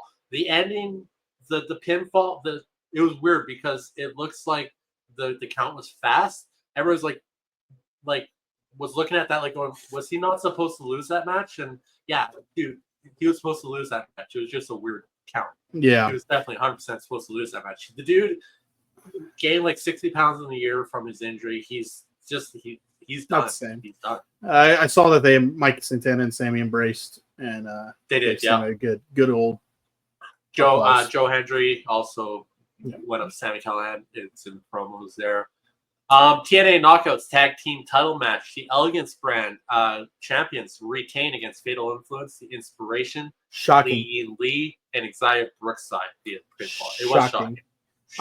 I'm assuming the Inspiration will be the champions at some point. Fucking Jessica McKay and Cassie Lee. Yeah. Cassie Lee Billy Cage. Man, Billy Cage was awesome. Cassie Lee is married to Ty Dillinger. Why did I say Ty Dillinger? What the fuck is wrong with me? Ty Dillinger? I'm really stuck in NXT days. I heard that. I'm like, oh, that sounds. No, it doesn't. What are we doing? It is familiar. It's oh my god, I can't believe I said that. It's what's his face's name? Now that I said Ty Dillinger, that's the only name that's in my head. It's you know who I'm talking about. Say his name, not Joe Hendry. Oh. What am I doing? Help me. Cassie Lee? No, don't. I gotta do this on my own. Don't tell me, but you'll see it and be like, you fucking dumbass. What are we doing? Sean Spears. Fuck. Yeah, Sean Spears. Ty Dillinger. I mean, anyway, they're married. He was Ty Dillinger. He was. Why that went in my head, I don't know. I don't. But yeah, Billy Kay. Same person. They're both Ronnie, William, or Neil. So. Okay. Okay. Sean Spears, Cassie Lee is, but Jessica McKay. That's true. Yeah. Billy Kay, man, I love Billy Kay. She's hilarious. The Iconics were iconic, and they're still kicking. Love that. TNA International Title Match. Steve Macklin, champion, retains against Jake Something via pinfall. TNA World Tag Team Title Match. The Hardys, champion, retain against the Rascals via pinfall. Put over the younger talent, Matt and Jeff Buck. Come No, on. not yet. Not yet. No, not. Well, they're not going to lose the titles of Bound for Glory. The Hardys must pose. Imagine they drop the titles to the Dudleys at Bound for Glory. No chance at hell, man. That's less believable than Edge and Christian showing up. Fair. That's fair. TNA World Heavyweight Title Match main event. Trick Williams, champion, retains against Moose. Okay, via pinfall. So this was a legit TV special because not a single title changed hands. No, not a single title. We had Gia Miller talking with Trick in First Class. Seems like there's a partnership there. Joe Hendry and Eric Young, Sammy Callahan as well. Probably a farewell. Thank you. Tommy Dreamer, Carlos Silva, and Lee Ying Lee are in the ring talking. I don't know what that was about. That whole thing, Lee Ying Lee signed her new contract with them. Oh, nice. Indy Hartwell was with Danny Luna. That was pre-show. Gia Miller, Steve Macklin, and Frank Kazarian were backstage, and then First Class and the System were in ring cutting promos. That was against each other. First Class, the System. That was a penthouse, whatever. Yeah. So I think they're turning the System into faces. It kind of looks that way. We'll see. Because they came into NXT almost like they were faces that one time. Right. Yeah, they were like the heroes to save the day. Yeah. But they went up against Dark State at a pay-per-view. Yeah. So I think they are trying to flip them a bit. And Moose gets a big enough reaction that he's a face too. So I mean, yeah. And so does JDC. Yeah. All right, one more show that we didn't watch or watch clips of. That is AW Collision. I don't know what's up. Do they have some kind of residency at the Andrew J. Brady Music Center right now in Cincinnati? Because they've had tons of shows from Hermes. I don't know. Dynamite and Collision have both come from the Andrew J. Brady Music Center. Same, for last 3-4 same week. I assume they did a double taping. Oh yeah, they still do that. Or did they do it live? I don't know. But Andrew J. Brady was the week before as well, I believe. Maybe they're getting a deal set with Cincinnati, which makes absolutely no sense because their home base is back in Jacksonville. Yeah. At the whatever Gailey's place. Yeah, that's kind of their home base. So I don't quote me on this. I thought I read something earlier this year that they had like a 5-week deal somewhere. This might be it. It could be in Cincinnati. Match card. Death Riders defeat Jet Speed. I don't know anything about Collision at all. I didn't see much clips. The only thing I saw was Harley Cameron is a fucking legend already. I love Harley Cameron. Yeah. She's hilarious. Go check out that promo she does backstage with Jon Moxley, Renee, Chris Statlander. Fucking hilarious. Harley Cameron is a genius. I guarantee you, I'm calling her right now, she will be in WWE. And Jet Speed is the team of Kevin Knight and Mike Bailey. Okay, so Death Riders defeat Jet Speed via pinfall. Ricochet defeats Ace Austin via pinfall. His debut match, and he loses to Ricochet. I still kind of want to watch that match for some reason. I bet you it does. We can check it out after. Paragon defeats Lee Johnson and Blake Christian via pinfall. Blake Christian's good too. He's good. Chris Statlander for the 100K 4-way match defeats Julia Hart, Penelope Ford, and Anna Jay via submission. It was a head scissors submission. Yeah, we have it. 100K match. Okay. You write who the winner is going to be. Yeah. What the fuck? It's a dumb concept. It's a dumb concept because it's like it's scripted. Everybody in the entire planet knows that wrestling is scripted. So the match clause makes no sense. Yeah. So I hope they paid her 10K or 100K. 100K. So let's just break down that Harley Cameron segment because it's just fucking hilarious. After the match, she's talking to Renee in the back. Harley comes in, she slaps Chris Statlander's ass, jumps in her arms, and Chris is just like, "What the fuck is going on?" And Harley's like, I loved how you said inspiration, and it really inspired me. All the inspiration, the women. And it's like she's just hilarious. And then Jon Moxley walks in, and she just flips back, looks, and she's like, up. And Jon Moxley just like, okay. But the best part was like Renee Paquette asks, "What are you going to do with the 100K now that you won the match?" And Hardy's like, "I can think of 2 ideas." She's hilarious. She's so funny. She's It's good. great shit. She is good at what she does. They need more of that. Like, I wasn't even kidding. 2 hours of Harley Cameron doing shit, I'd be in for it. I'd watch. 1 hour is her and the puppets. The next hour is she's actually a ventriloquist, which is just wild. She's insane. And she can sing. And she can sing, yes. Juice Robinson defeats Brian Keith via pinfall. This is what Juice Robinson and Brian Keith have been used to wrestling on Twitch. Nigel McGuinness defeats Lee Moriarty, Daniel Garcia, and Garcia via submission. Okay. I think I saw a bit of a clip of this. Tony Storm, Athena, Billy Starks, and Mina Shirakawa. Shout out to Billy Starks, Indiana's own. Yeah, it was a brawl because Tony Storm was talking shit about Athena. Athena came out, Billy Starks then came out, and then Mina Shirakawa. They were all brawling. It was just like, okay. The Outrunners got a video vignette. The Hurt Syndicate cut a promo backstage.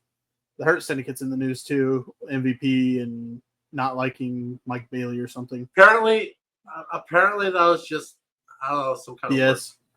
I don't know. Paragon, Tomorrow Ishii, and Hologram backstage promo. FTR, Brody King, Stokely Hathaway are in a backstage brawl segment there. Shout out to Stokely, funniest guy around. He's been running with FTR. Skyflight backstage. I don't know who Skyflight is. I cannot tell you. I don't know what that was all about. You can find that. Don Callis is going to bring up pictures of a skylight or something. Don Callis family backstage. We spoke on Chris Statlander, Harley Cameron, and the Death Riders segment. Anthony Bones and Renee Paquette had a nice conversation backstage. While we're here, since that is kind of AEW covered, let me see if I can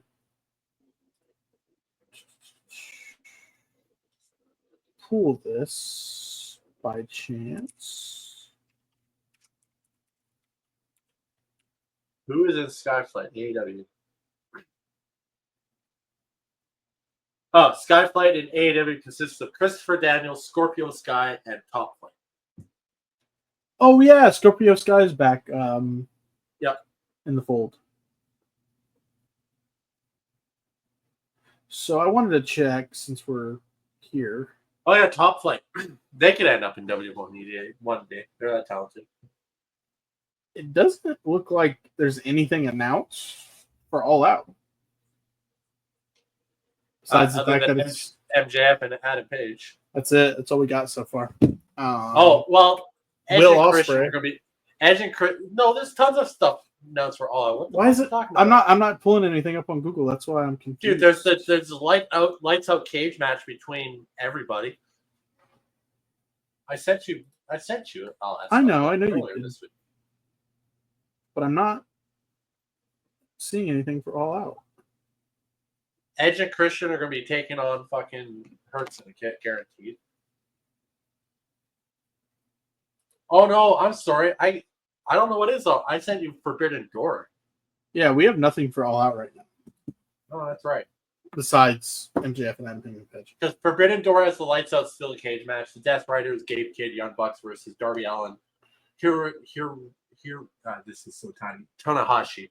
Will Ospreay, Kenny Omega, and Kota Ibushi.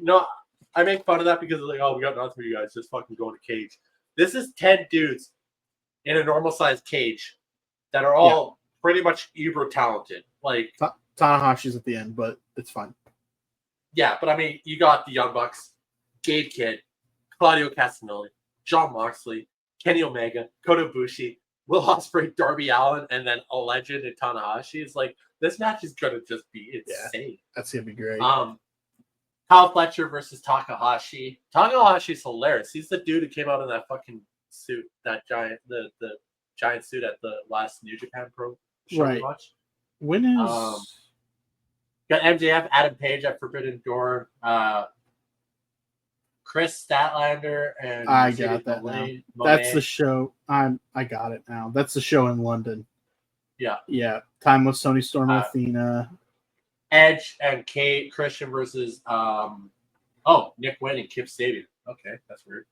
Okada versus Swerve. Oh yeah, that's for that match at Forbidden Door is their number one contenders for the tag titles at All of It. Got it. Strickland versus Okada, Hurt Syndicate versus FTR and Bandito. Tony Storm versus Athena, and then Zack Sabre. Yeah. All right. Well, that is all the shows we did. Forbidden Door is pretty stacked. We might have to tune into that. It's coming up this weekend. I think It's pretty stacked. Yeah. You might have to tune into that. Okie dokie. With that being said, that is the shows we didn't watch. Quick little bathroom break, and when we come back, break down Monday Night Raw. We'll break down WWE and AAA. AAA as well. I'll be right back. Ladies and gentlemen, we have breaking news from the desk of RK. WWE's September 20th AEW counter show will be called WrestlePalooza. Okay, keep going. That is an old school ECW pay-per-view. WrestlePalooza. Keep going. Go ahead. There's more, right? There has been discussion within the broadcast industry over the last few days that the planned WWE event for Saturday, September 20th, 2025 could end up airing on ESPN in the U.S. as a preview of the type of programming the company will bring to the new partnership that officially kicks off in April 2026. The rumored, confirmed, most likely main event will be John Cena versus Brock Lesnar at WrestlePalooza.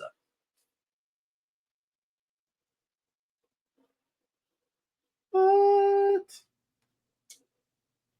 Also, Denzel Washington says, "Who cares about being canceled? I saw that. What made public support so important to begin with? I don't care who's following who. You can't lead and follow at the same time, and you can't follow and lead at the same time. I don't follow anybody. I follow the Heavenly Spirit. I follow God. I don't follow man. I have faith in God. I have hope in man, but look around. It ain't working out so well. You can't be canceled if you haven't signed up. Denzel, you're a legend, brother." Okay, so yeah, WrestlePalooza, ECW. Okay, I'm looking at an old picture of ECW WrestlePalooza. That was the old graphic back in the day. Yeah. Okay. This is the graphic that I have. Right there. Kurt.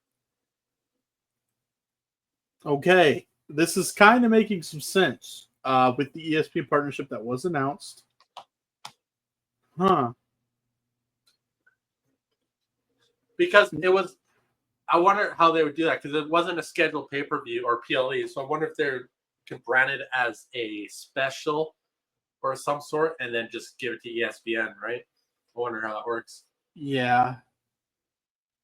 Now I'm just scrolling because I just saw what you were talking about. I'm trying to see if we got any other.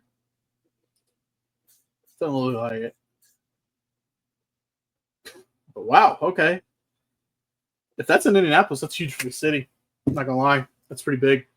If it's with ESPN as well, it's a big deal. The debut, basically, on ESPN for WWE. It's pretty cool. Where does Pat McAfee live right now? In Indianapolis. Well, he lives outside the city, but he's close enough, within 25-minute drive. I don't know. September. What is that? September 20th. That's hot. That is the start of. That's like week 2 of the NFL. Yeah, it's a Saturday. College football might not be back. I don't know. Pat could be around. It's in the city. You know how he supports the city, so that's cool. That's cool. Stay tuned. We'll have more. We'll have more into midnight. We won't. No, all right. Definitely won't. Time for new format of how we're doing this. RK, take it away.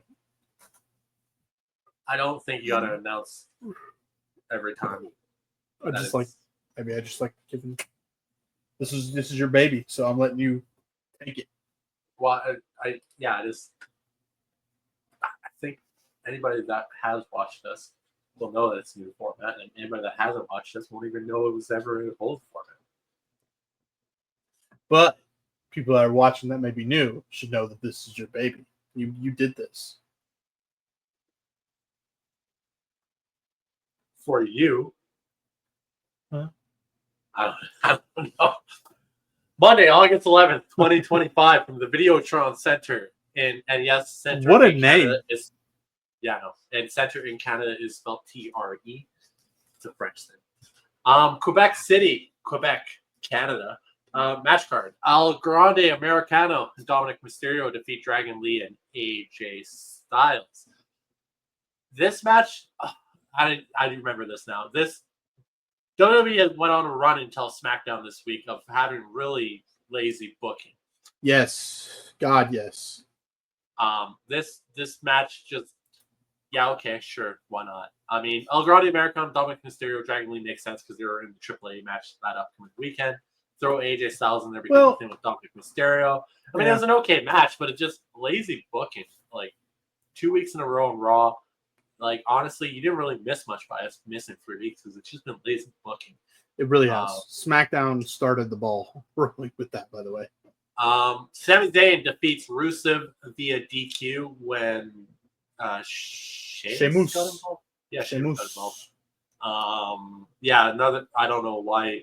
Yeah, just a lazy booking again. Like Sami Zayn got bumped in the back the week before. And it's like, okay, we won a match. It's okay, whatever. Roxanne Perez defeated Io Sky via pinball in what was a fucking banger fucking match. This match kicked ass. Fucking Roxanne Perez can go, man. She can go. You're not interested at all.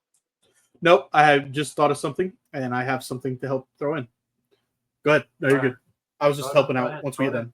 No, it's at the end. Trust. It's at the end. I listen to you when you talk, but I mean, listen. Trust me. Get through this, and then I'll show you what I'm doing. Just let me help. Sure. Just let me help. You're going to talk about the match. You don't think it was a good match? I think Io Sky is the best women's wrestler in the world still. We spoke about we'll see what happens on Raw. If Naomi does relinquish the title, that it is probably going to be Stephanie Vaquer to be the next champion. You put your idea out of what that match could be. Well, it's the only way that it would work. It would be a triple threat. Io, right. Stephanie. But you can't sit here and tell me, God, just give me Io and Stephanie. What worries me now with the Asuka situation with Io is that it may just be Stephanie and Rhea. I hope not. Because I think Io deserves to be in there. But Roxanne Perez is living up to the name The Prodigy. She's incredible. This match, to go that well with Io Sky, they put on it was like a long match. It was like 20 minutes long. It was a great match. She has lived up to that nickname. Future champion for sure.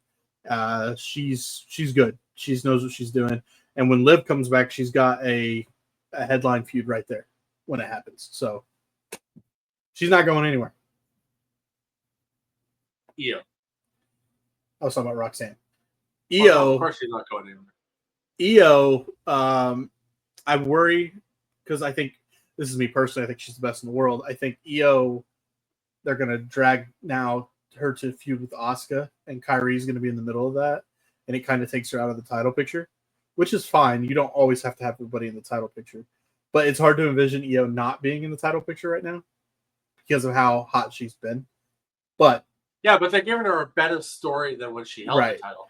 And I wanted to finish that by saying, yeah, Io's been hot, but the hottest thing in the women's division is Stephanie Vaquer, and she's waiting to take that title. And she's going to run with it. So maybe this is something to give Io to do. I don't know. I think if they go Rhea, Stephanie, they're going to let Rhea in. Rhea I could see it, because we are coming closer to the Australia show. I 100% believe that's one of the things is that she'll have the title come to the Australian show. One of the titles, I mean, for sure. Yeah. But I think you do it now. I think you got to let Stephanie work a little bit more. But I mean, I think you got to let her work a bit more to get the title, but I also think you got to capitalize on her hotness right now. So I don't story-wise, if Stephanie wins, I mean, they could always capitalize on her hotness, but you know what I mean. If Stephanie wins, Rhea can chase until Australia and get the title too. Australia's not that far away, though. It's like I know. We're about to hit. Clash in Paris happens at the end of the month, or Clash in Paris. Clash of Castle, there ain't no castle in Paris. I think there's a castle. I don't There know. probably is There's an Eiffel Tower. There's a very tall tower of some sort there. But, yeah. That's only like 2 months away. It's October is when Australia is. You don't put the title on Stephanie to have her lose it in a month. Yeah, that's fair. It's intriguing. It really all depends on what's up with Naomi. I feel like she's done for a while. Yeah, maybe. Women's Intercontinental title match. Becky Lynch defeats Maxine Dupree, of course, via submission. Disarm her. I was surprised. I mean, Maxine Dupree got some offense in. I wasn't expecting that. I mean, I get it. I mean, but whatever happened to the days of just squashing talent that should have been fucking squashed? Right. This was what we would call a glorified squash, to be fair.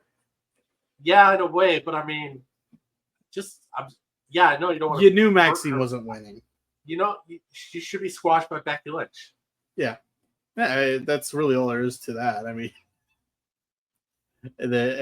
Becky Lynch, different fucking worlds. Unless you're building the story where now it's Becky versus Natalya. Natalya makes more sense to actually could beat Becky. And also they've been trying to push the agenda that Natalya is a different woman outside of WWE, like in Bloodsport, and then definitely this most recently at AAA. Right. So I could see that. And then the main event, another lazy booking match. CM Punk and LA Knight defeat Bronson Reed and Braun Breaker via DQ when Seth Rollins gets involved. Of course, he didn't leave. Why would he? No. Yeah, we'll break down some of the promos. He said he was dipping to a jet. If anybody's watched wrestling, you knew he wasn't. Yeah, dipping on no jet. The match was what it was. I think lazy booking. Just building shit. It's just building shit. It was lazy booking. It was. Promo wise, we did kick off the night with the CM Punk, LA Knight, Paul Heyman, Bronson. Back and forth, where we did get a legendary moment from Braun Breaker doing Steiner math. You're 47. You're 40. The two of you together, you're like 100 years old. I think Big Papa Pump approved of this on Twitter as well. It was good. Good stuff. CM Punk is just put a mic in that man's hand. He's we know every time. LA Knight though, bro. LA Knight he's old school. He's got that old school mic skill, and he held himself in the ring with CM Punk, one of the best. Have you noticed with LA Knight though? There has been recently a lot of moments where he slips up, but he catches himself really quickly. He does catch himself really quickly, but I don't know if that's a nerves thing or whatever. I mean, you got to think that LA Knight, like a lot of these guys, even though LA Knight's like 40, I mean, a lot of these guys looked up 40. To. You're 47. You're 100 years combined. But you got to think that, these guys in the indies making their way to the top, they're admirers of CM Punk. A lot of wrestlers are. Dude, the best on the mic, the best in the world. We know it. Paul Heyman. But this was a great Paul Heyman, just classic Paul. This is a good opening promo. It got set the tone, and we got the boring booking. Hey, you two are taking on you two tonight. All right.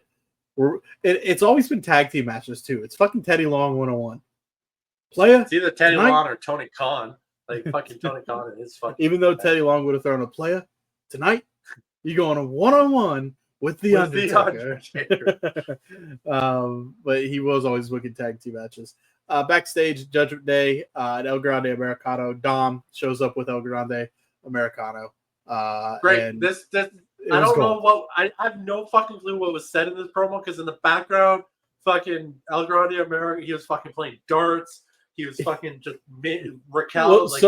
He stole Raquel's glasses. She's like, hey, the best part is they're talking Finn and Dom, and in the background, all that's going on, and Finn's like, I don't think the other guys in here like him being in here, and they're just having a good time playing darts in the background. Like they just don't like him being in here. I laugh because I had to go back. We had to go back and watch it again because I'm like, I didn't hear a fucking thing that was said. He's just like Grande killing it. Let me see those. Sami Zayn is backstage with Adam Pearce before he's interrupted with Sheamus. This is Sammy basically saying He's going after a world title still. Ask Sheamus, please don't get involved in the match with Rusev tonight. Stay away. Sheamus does say he will stay away until the bell rings, which, as you mentioned, was not true. Yeah. Sammy, we'll get to SmackDown, but Sammy, this was... I got comments once we get to SmackDown. Full closure here, I didn't watch SmackDown. I was very, very busy at racetracks, but didn't watch SmackDown. But I have something to comment on when we get there. We see Io Sky, Roxanne Perez, Raquel Rodriguez, and Adam Pearce backstage. This sets the scene for the great match that we talked about earlier, Io Sky and Roxanne Perez. The New Day and their Big G, Grayson Waller, are there, Adam Pearce, attempting to get New Day back into the title picture. They should just be handed it, but I guess they're going to have a tag team match next week, I think this is what it was, instead of Grayson Waller just going out and getting beat up by people on behalf of the New Day. Is that fair? It's pretty much what's been going on every time. Bronson Reed video vignette, the shoe collector himself, with the Roman's, tribal thief. The tribal thief holding the Jordans around his neck.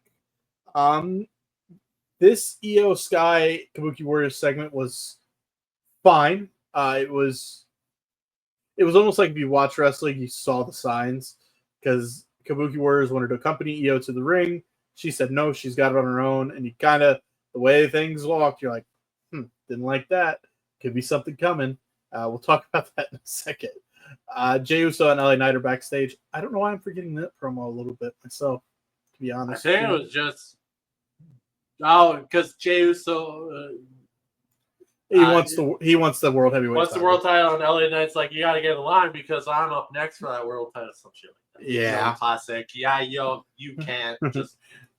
Io. Then we see Io Sky in the garage or parking lot per se, going to talk to the Kabuki Warriors. Nope. Am I right? They're backstage in the garage, and this is where the Kabuki Warriors came up to Io Sky, and they slapped her a bit, and then Asuka shoved her. And shoved her, walked away, and Kyrie was like, "Which way do I go?" She went with Asuka. Seth Rollins is in the locker room with Braun Bronson and Paul Heyman, where he tells them, "You got this. You guys handle this business tonight. I'm gonna go get on my jet." As we learned, Seth Rollins did not go get on a jet. Bayley, this is the big one we should talk about. Bayley's video vignette, RK. Something's a changing. She's gone heel again, and it's fucking gonna be great. She has blacked out her social media. She has her pictures are blacked out. I'm aware. I know you know. Bayley. When I came back to watching wrestling, that was Bayley when she was basically just became a heel, more or less.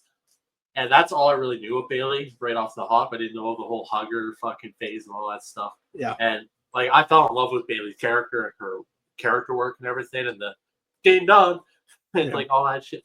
Fucking Idiot. Fantastic. Yeah. Fucking fantastic. And then Bayley as a face is fantastic too, but her as a heel, it's something different. She's fantastic as a heel. It's like she has fun with it too. But I'm intrigued with this version of the heel Bayley we're gonna get, because it seems more. It's not really the Bayley of Damage Control. I think it's gonna be more just I'm fucking Bayley and I'm gonna be an asshole and y'all are gonna find out. Kind of, I don't know. We'll see. I'm excited. And then right after that vignette, Lyra Valkyria was with Jackie Redmond, and she was commenting on it, and she's like, "I don't care. I just gotta get back my eyes out." She didn't give a shit about Bayley. Well, that's all I'm kind of. At first, she's like, "Well, is it my fault? Was I the cause of this whole? No, I can't be bothered with this right." Right? Yeah, mixed emotions. And then we got Stephanie McCare, Io Sky, and Rhea Ripley. Rhea was trying to talk Io, and Stephanie showed up. It was like, sorry you missed your title shot. Because, by the way, coming into this Raw, we talked about Naomi. Naomi was supposed to defend the title against Io on this Raw, but we ended up getting the announcement that she couldn't compete, and we got Roxanne and Io instead. This was Stephanie McCare saying, "It doesn't matter who the champion is. I'm going to be the champion in Clash of Paris." La Primera. Overall thoughts on Raw? I mean, there was lazy booking. Most of the promos hit, and that Roxanne Perez Io Sky match was fantastic. Really good. What I wanted to do at the end of this, since sometimes we have it, sometimes we don't, is a quick preview for the coming week of Monday Night Raw. If you listen to this before Raw, Seth Rollins and The Vision, that is what they are going by now, The Vision, will appear. We have a women's Intercontinental Championship match. Becky Lynch versus Natalya will be taking place. Jey Uso will be going one-on-one with Braun Breaker on Monday Night Raw. Io Sky will be taking on Raquel Rodriguez. We have Penta versus Xavier Woods. And then Naomi is set to speak tomorrow. There is speculation of her status, RK. That is the preview that we have so far of what is coming match-wise and a couple appearances of the upcoming Monday Night Raw that will take place on August 18th. So I think what intrigues me most is, of course, Naomi, to see where we're going with that. Maybe it's all work. Maybe. Well, I think that concludes Raw. Decent Raw, set the scenes, moving forward, and we roll from there. Next up is the good old, I almost said black and gold brand. It's black and silver on the C-Dub. Yeah, or Netflix in here, Canada. It's been black and silver for a long time. Hey, y'all down in the States got a Raw deal with how you got to watch wrestling for the next while. Thank God I got you, my friend. Thank God I got you. Everything's on one network here. August 12th, Tuesday, 2025, Capitol Wrestling Center in Orlando, Florida. We had what turned out to be a really. What are you talking to yourself about? I'm just making sure because I'm going to try and add a little preview if there is stuff. Let me talk while you're talking. Okay. I do it all the time anyways, but I'm not going to get it under my breath. Just fucking man up and say it to my face. Go ahead. No, you got to pay attention. This is where we talk about stuff. Locked what in. are you looking up? What are you looking up? I'm looking up the preview for the next episode of NXT. They tell us in the show. Can't you remember? But it's not. I'm listening. Let's go. Jesus Christ, we're here Let's to go. do something. I love NXT, so I'm good. Let's go. I'm ready. Nia Jax defeated Lash Legend via pinfall in what turned out to be a really good fucking match. Yes, it was. It was very Lash good. Legend is different. And Nia looked good in this match as well. She did, but Lash Legend is different. She's built different. She was picking up Nia and moving her with ease. Easily. Ridiculous. Joe Hendry defeated Charlie Dempsey, and what again was actually a pretty good match. It was good. Joe's in-ring work is not. Joe's built off the charisma, but his in-ring isn't terrible. I think we had that conversation. John Cena. I think we had 100%. That's literally John Cena built his brand off that. Even though one of his greatest matches I've ever watched was actually that match with Cody Rhodes at SummerSlam. Yeah, which is wild. And he literally told everybody that was looking at ringside. John said, "That's all I got. You got the best." Charlie Dempsey's also. I really, for being a technical wrestler, he does it well. And you said it before. He puts Zack Sabre Jr.'s style to shame. He does it because he has more. I don't know, flair with it. I don't know. Don't get it twisted. We can both agree that Zack Sabre Jr.'s holds and his ability to do the things are really good. It's just when he does them. He does. But when he does it, there's like not any. I'm going to use the word aura here because there's not. It's just very bland. There's something the way Charlie Dempsey does it. There's more movement. There's more. Zack Sabre Jr. just is like, let me just grab this, lay down. I got you. I'm going to hold this for 10 minutes, and then we're going to get up, and then I'm going to do a different one for 10 minutes, and then we're going to get up, and then we'll have an hour and a half match, and it will be $7, 7-star banger. 7-star banger. Kalani Jordan, Lola Vice defeat Fatal Influence via pinfall. Kalani Jordan, what the fuck? Is she a heel? Is she a face? Yeah, I don't. Because Lola's a face now, solidified, 100%. And she's teaming with her and going up against the mega heels that are Fatal Influence. Like I feel like they have no fucking clue what to do with Kalani. Ever since she lost the North American Championship, it kind of just, what are we doing with Kalani? Great stuff from JC Jane here after the match because she just looked like she was knocked the fuck out. It was great, fun stuff. Also, Kalani is great though in the ring. She is. I love to use Uber. Uber. Uber athletic. There you go. Alba Fire defeats Kendall Gray. Alba Fire, man, she's so good, but I don't think she's ever going to get to showcase how good she is. Yeah, that match was set. We'll talk about it in the promos with Chelsea Green and all this. And then in the main event, Dark State defeat Javon Evans, Moose, Obafemi, and Trick Williams via pinfall. Man, this was a different way to go with will they coexist, because for like they did 9/10 of the match, they coexisted. They were best fucking friends. Off the hop, fucking they throw Trick Williams out of the ring. He's like, no, what the fuck are y'all up? That was fucking awesome. Let's do this. Yeah. They were all having fun. It was a good match. It was a real fun match for a main event. Yeah. And then you get push comes to shove, and Trick walks out. So 100%. But it was also really cool how everything broke apart, because it was all like accident, one accident after another accident. It was a different way to do it that I didn't see coming. It was really well done. Up next is the promos. This was gold. So Hank and Taker are showing up, and Ava's there, and Ava's like, just stay out of the main event. Don't, and she had something in her eye. So it looked like she was weakened. So Hank and Taker are like, oh, don't get involved, huh? And throughout the episode, they were appearing in costumes and whatnot. It was random as fuck. Randomly blending in costumes. We get this is the Dark State promo that we talked about in the news. So the reactions were just so cool, because Dark State's like, whoa, what the? Hold up. Just like, what? Even Kelly Kay was like, what? Dude, get off your phone. I'm trying to help the show. Fuck. With what?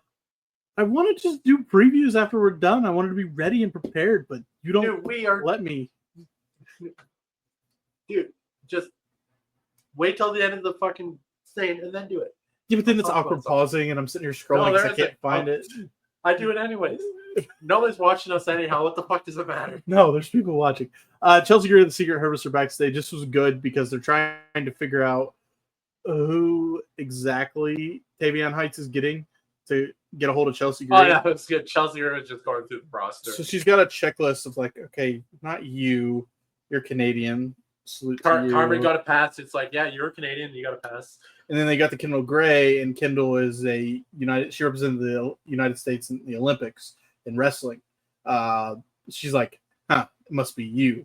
So turns out it wasn't. We'll talk about that in a second. So we get Kendall Gray. Chelsea Green in this role with Ethan Page has been great. Even the stuff we've seen on social media has been fantastic with them. Ethan Page is great, and Chelsea Green.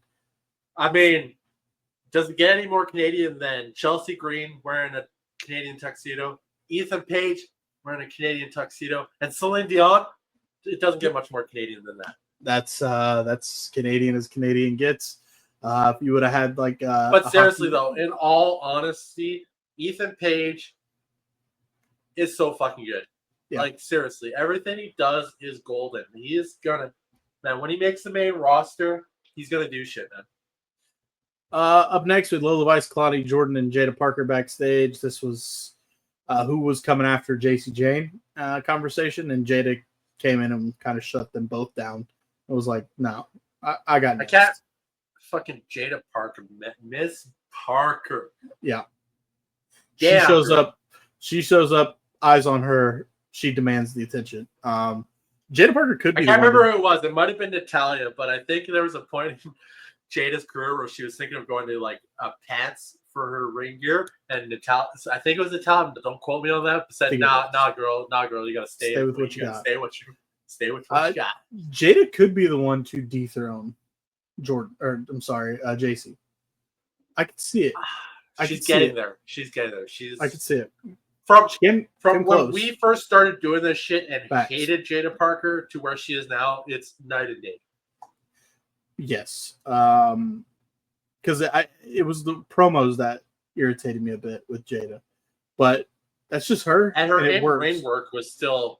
She's great. She's doing very good. So she's got a future. In ring, we had Josh Briggs and Yoshiki Inamura arguing where the was it a street fight has been made for Heatwave? I do believe so. It's either Heatwave or the Philly show, which is the next episode of NXT there in Philadelphia. And that's the go home show before Heatwave. Heatwave is next weekend. Which reminds me, I know we're going back and forth messing around of the preview, me trying to get the previews. I will definitely pull the Heatwave preview up just so we know what we're getting ourselves into. But there's matches that have to be set still on the go home show. Jordan Grace and Kelly Kincaid, they're doing an interview. I think, this is set in this. Yeah, is this match at Heatwave? See, I got to do the preview. Did Blake Monroe pop up on the screen here?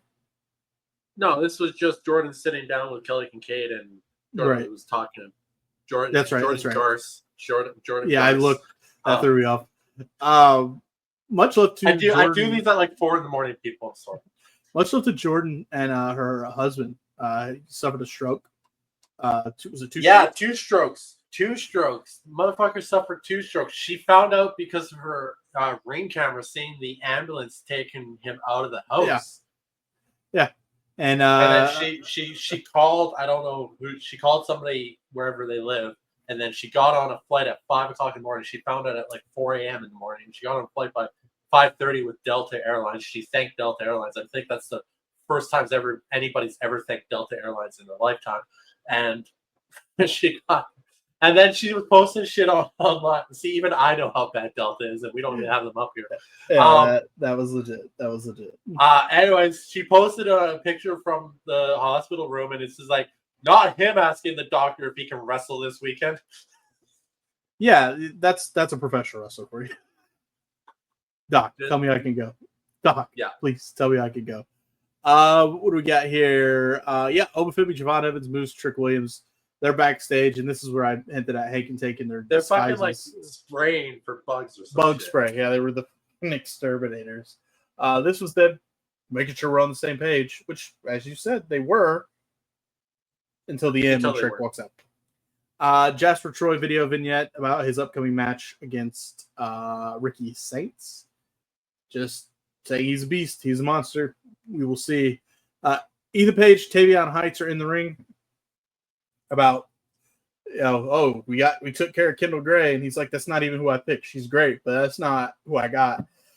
Who we got was Tyra May Steele, one of the winners from season 1 of LFG, the gold medalist Olympian from the United States. The one that had the match, it was so bad. Like, yeah, you got to go to Evolve for a bit. Yeah, and then they bring her back, and they're like, no, we'll put you in this. So I assume that's going to come to a blows. Probably on this next episode of NXT to probably set up Heatwave. Assuming mixed tag match, is that what we're feeling here? Or maybe a mixed tags match on the weekly show, and then Tavion versus Ethan Page for the North American title. Makes sense. Heatwave, no, because they're gonna find a way to make a plea agreement in the final segment between. Yeah. You're right. I haven't got there yet. You're correct. Fatal Influence are backstage with Ava and TNA's personal concierge. That's his name. That's his name. Yes, he is TNA's personal concierge. He represents TNA, and he also represents the Elegance brand. And this is where it is stated that JC is defending her title against Masha Slamovich and Ash by Elegance at NXT Heatwave. Yep. And JC is so happy about that, by the way. We have the final promo here with Chelsea Green with Secret Service and Ethan Page, where they're going to get on the phone. They're going to call, was it Parliament or whatever? Or who are they calling? Parliament. And they're going to get something figured out. They're going to have a deal in place, so they can put the issue with Tavion Heights and Tyra May Steele behind them. That was the final promo. Peace agreement between Canada and the U.S. I said, yeah, we kind of do need one of those. Can they call the Oval Office too and figure that out? I don't know if the dude sitting there would fucking this. Currently announced for NXT Heatwave this coming weekend is Hank and Tank defending the tag titles. No dead air. What are you talking about, dead air? I had a Google document to the side. Hank and Tank taking on. I did just type though. You're correct. Fuck you. Taking on 2 members of Dark State. Those have not been announced yet. And Jordan Grace will be taking on Blake Monroe. That is the only things that are announced for Heatwave. I know we have a number 1 contenders match coming up on the next episode of NXT. That is Javon Evans versus Trick. They've done that already. Are they doing it again? Not. I'll kind of just scroll through NXT's Twitter here. Here we go. Coming up on NXT, we will have Chelsea Green and Ethan Page are offering a peace treaty to Tyler May Steele and Davion Heights. That is happening. We will have Yoshiki Inamura, Josh Briggs are going to try and solve their issues. Oh, that is the match. That is actually on Tuesday. The street fight will be happening this coming episode between Yoshiki and Josh Briggs.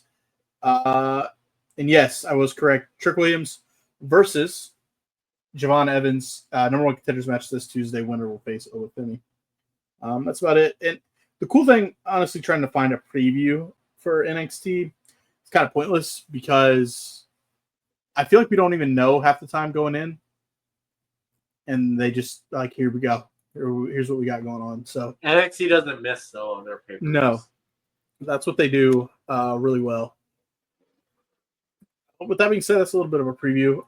Once we get closer to Heatwave, if we find the time and we have the full card, maybe a Wednesday or Thursday, we'll knock out a quick predictions video since we both love watching NXT, and we'll throw that out there. Just a little more stuff on the page. Well, let's move forward then, shall we? I mean, we only got one way to move, and it's not backwards. Well, I could go backwards if I wanted to, I guess. Where we're going, we don't need roads. Friday, August. Back to the Future. Yeah, I've seen Back to the Future. I've seen Back to the Future. Don't look at me like that. I've seen Back to the Future.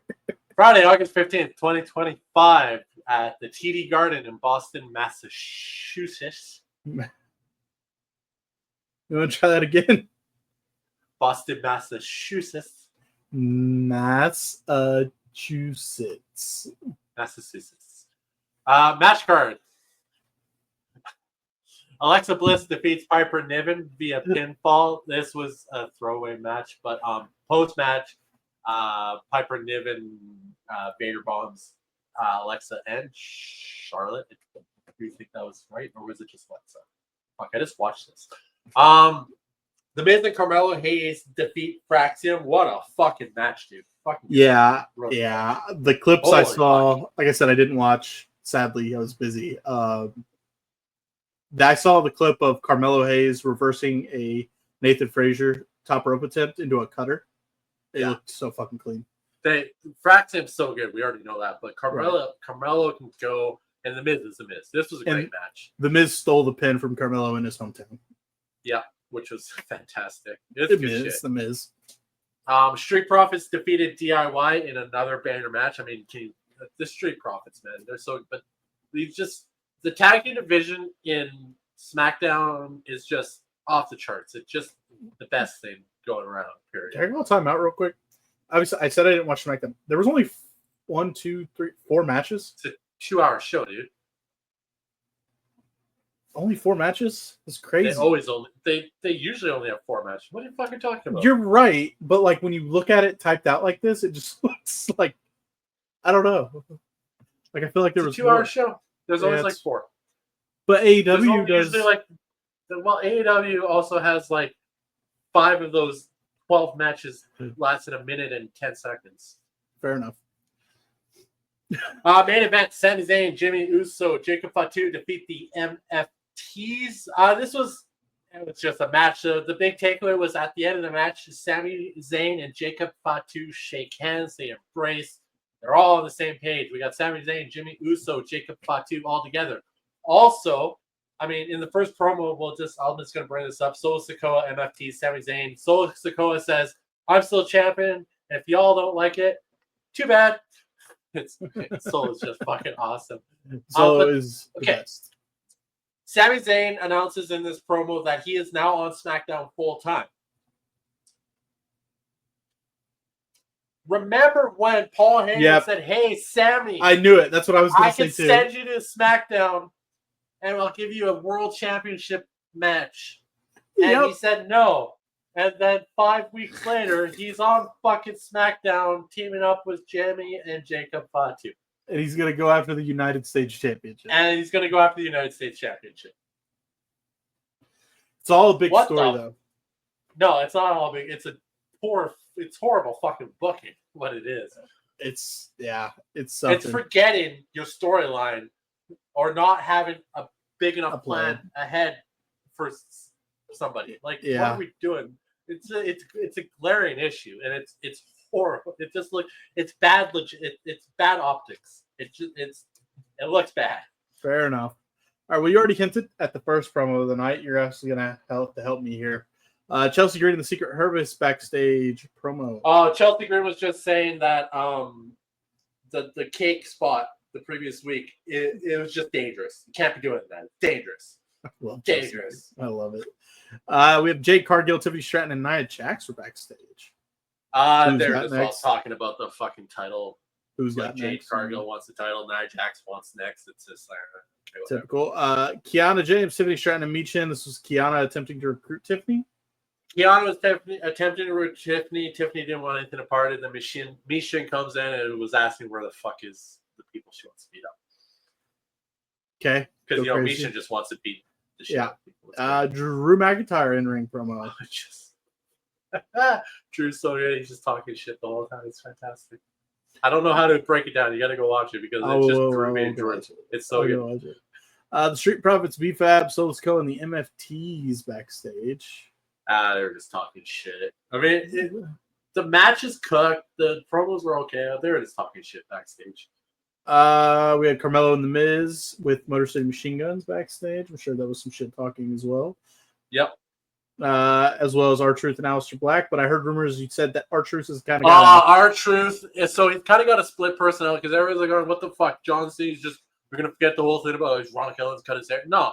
He's pulling out. So he was like back there, R-Truth, and then something was said. He just kind of like flipped the switch and he was instantly Ron Killings. Just fucking love it. Kind of like, it was it's really well done. And it's great because he does it so well. Love that. And then we ended the last promo of the night was Sami Zayn and Jimmy Uso. Was his pre-match, I assume, before the main event.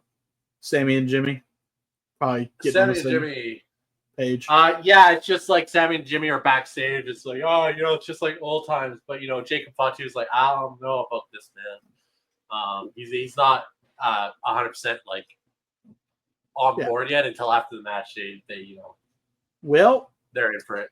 Street Profits being fat backstage was basically DIY saying they're ready for Solo Sikoa. Street Profits ready for DIY. Solo Sikoa interrupts. Sikoa says they're coming for the titles. They want the tag team titles. Montez Ford says the Profits are coming for the smoke. And Talatonga is just distracted by something. And also the big thing throughout this whole thing is in all the promos you had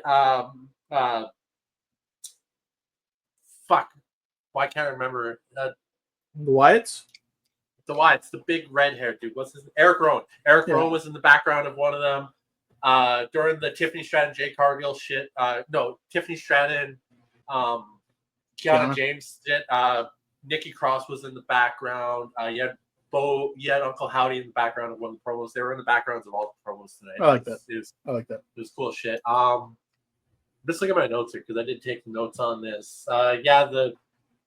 Which one was I was not too sure about. Carmella Hayes, the Miz Machine Guns. Where do I got that here? Oh yeah, the Machine Guns were in the back. They were talking shit about to Carmella Hayes about how trying to tell him the Miz was just manipulating him. Are you Carmella Hayes or are you Carmella Miz or some shit like that? So we may be having a turn of Carmelo Hayes here. I think that's what they're setting up. Which would make sense. Carmelo Hayes, I don't know. Carmelo Hayes is a good heel, but it hasn't been working so far. I mean, really, he's good. Put him in. He's good. Well, that was SmackDown. If you care, next Friday, August 22nd, SmackDown is on the road. They're always on the road. But they're on the road to another country. They're in Dublin, Ireland next Friday. They are. Rumored John Cena will return. He'll make a stop in Dublin. That makes sense. On the card right now is Aleister Black versus R-Truth. And the Motor City Machine Guns will be taking on Carmelo Hayes and The Miz. John Cena, of course, returning. And by the way, next Friday will be a week away from Clash in Paris. We are that close to Clash in Paris. Got Heat Wave. We got to check out Forbidden Door. I think we might have to do that like midweek. Right. And then the Really week not something after. we need to watch live, but I do want to tune in Forbidden Door for some of those matches. They should be fucking bangers.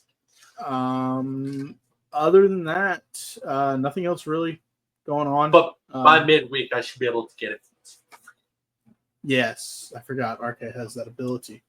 That's a little preview for SmackDown. Really, when we do these, I may not even worry about previews unless there's a pay-per-view coming up or Raw, because normally when we record on Sundays, we have a good idea of what's happening on Monday Night Raw.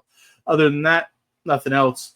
But we did watch this today, and that was AAA. Yeah, because we were going to watch it last night, and then I got called out for work at 9 o'clock at night and didn't get home till 3 in the morning. Life of a electrician. Don't own your own company, people. It sucks. Yeah. Well, you could have hired a guy to do that for you. Then that costs more money. Move to Kelowna? I'll do it. I don't know how it works right now, if I can get over there or not. Well, no, we're not mad at you per se. You guys Will they let me leave? Will they let me leave? Yeah, 100%.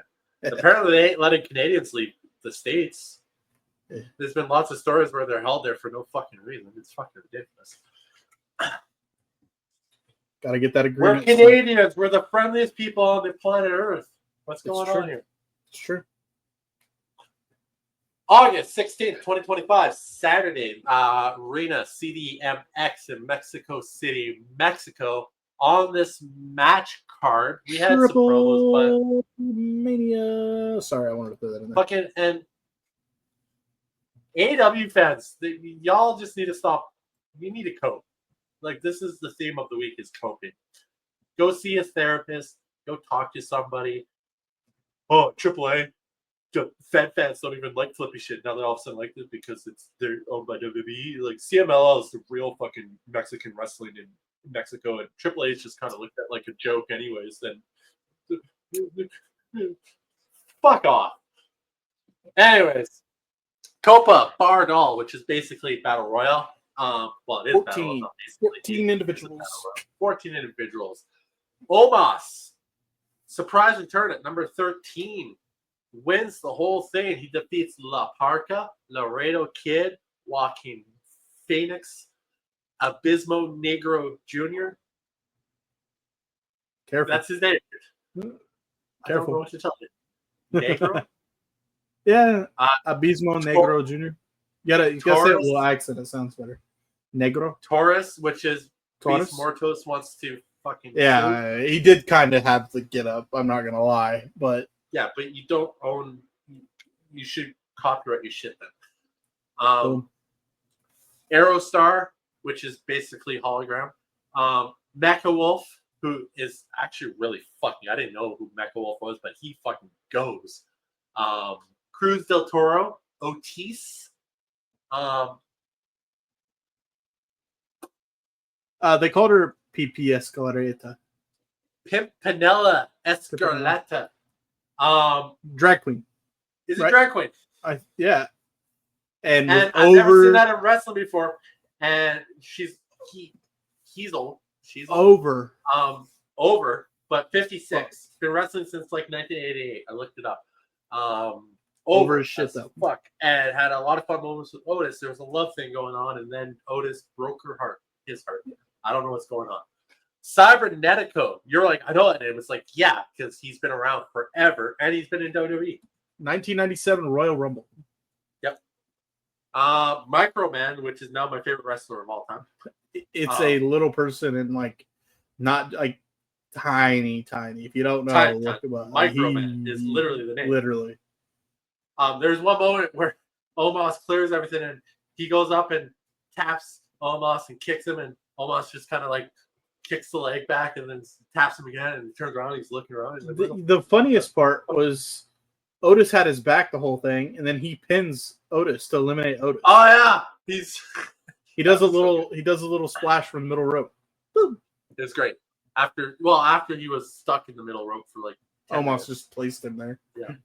Omos did eliminate him by throwing him over the top onto people. Yeah, I was like, oh my god, don't kill him. It wasn't even a throw. It was like a soft. It was like a toss to the two outside. Please catch him, please. And then Octagon Jr. was the final entrance, but Omos is back. He wins it all. Yeah, he's continuing his dominant streak. He dominated over Japan, and now he's going to dominate down in Mexico, and maybe we see him back in WWE one day. The winner gets a cup. I don't recall if there was any stipulation to that. If they get a title match or anything, I don't think so. No idea. It's probably similar to the Andre Battle Royal. Yeah. Next match was the AAA Latin American title match. It was El Hijo de Dr. Wagner Jr. defeated the champion El Messias via pinfall to become the new AAA Latin American title champion. I assume his father, the OG Dr. Wagner Jr. So Mexico has this thing where like Rey Mysterio Jr., Rey Mysterio Sr. El Hijo de Vikingo is the son. Is literally translated to the son of Viking, because his father was a Vikingo. El Hijo del. So they do that thing. They carry on the lineage. Like Octagon Jr. is. There's been like 4 Octagon. Like Octagon Jr. Yeah, it's been like Octagon's been around forever. And they just throw the El Hijo de. Or El Hijo de, or Junior. It all depends on how many are in line. But yeah, that's what they do down in Mexico. It's quite common. Next match, Judgment Day defeat Mr. Iguana, Nino Hamburguesa, and Lola Vice. Oh my Lord, Lola. Yeah, Damian Priest, honestly, fuck that guy. Yes, seriously, via pinfall. This was fun. Greatest part of this whole thing, and fuck all y'all who didn't like it because wrestling can be fun, but Demonico. Yeah, the demon returned. Who thought that would be how we get the demon returned? But we got it. That was so much fun. That was a blast. Biting Laesca. Yeah. The lizard. That was just so much fun. Finn Balor gets it. And true wrestling fans get it. All the people hated on it, guess who they were? It was the Guess who all the people guess all the people hating on it. The marks. It sure the fuck wasn't people fans of wrestling. Because it was fun. Wrestling could be fun. Even at the start of the match when Nino Hamburguesa and JD McDonald were going at it, JD kept going off the ropes to try and shoulder tackle him. And he kept failing. And Roxanne pulled out protein. Drink this. Still didn't work, but it was the thought. And it was funny. Yeah. He goes in, he gets Finn Balor pumps him up, Raquel pumps him, doesn't work. It's good. It's fun shit. And then Mr. Iguana has fun. And he does it with the lizard, Laesca. And he's good. He's good. Good in the ring. And it will keep going through the card. Having JBL on commentary was fun. Also, whoever designed Raquel's new ring gear, top notch. Yeah. Fantastic. Your commentary team was Corey Graves, JBL, and Conan. Conan was there as well. Conan. You know what? That was smart because JBL was the perfect buffer. Conan didn't say anything that was annoying this time. Really? No. But we did establish while watching that Conan was not watching the screen at the desk. No, not at all. He was just looking up. And like when Finn came out with the thing, we were only seeing what was going on outside with Mr. Iguana and when he did the dive. And you just hear Conan going, he's got something under that shirt. And Corey's like, what are you talking about? We're looking at Mr. Iguana. And then we cut to the shirt being revealed. And yeah. And that was good. The table spot in the tag match where he's like, what's going on over there? He's got a table? No. He goes, what's going on over there? They're looking in the ring for some weapons, and as they have the tables in their hands. Yeah, he wasn't. Yeah, he was just.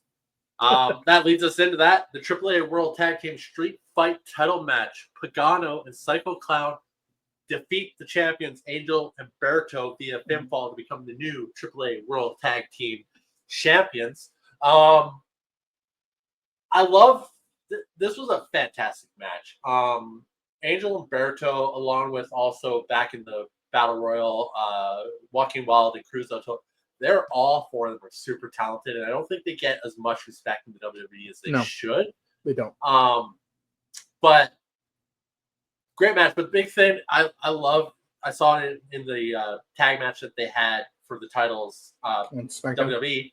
I love it when Cycle Clown rips off his face and it's the blood mask under. I just think that's such a cool little. He gets angry and he's just like Lucha Libre at its core. Lucha Libre is fun, and they have that. I mean, that's why we had the drag queen, Pimpelea.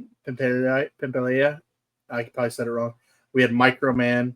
We have Layeska, and then the fact that the WWE superstars are encouraged to join in on the fun made this so fun. It really was. It was a good watch, good time, the whole thing. Like I'm probably gonna go on WWE.com after this and order a Demonica. Honestly, already sold. It's probably sold out. Probably. It won't. It doesn't even ship till like mid-December or some shit. Yeah, learned that about a Cody Rhodes jacket I fucking purchased. Next matchup is AAA Reina de Reinas 3-way title match. This is their women's championship. Yeah. We got Flammer, the Lady Flammer, the champion, retains against Fabi Apache. In Italian, I'm pretty sure there's some cultural appropriation from Fabio Apache, and he said not if it's.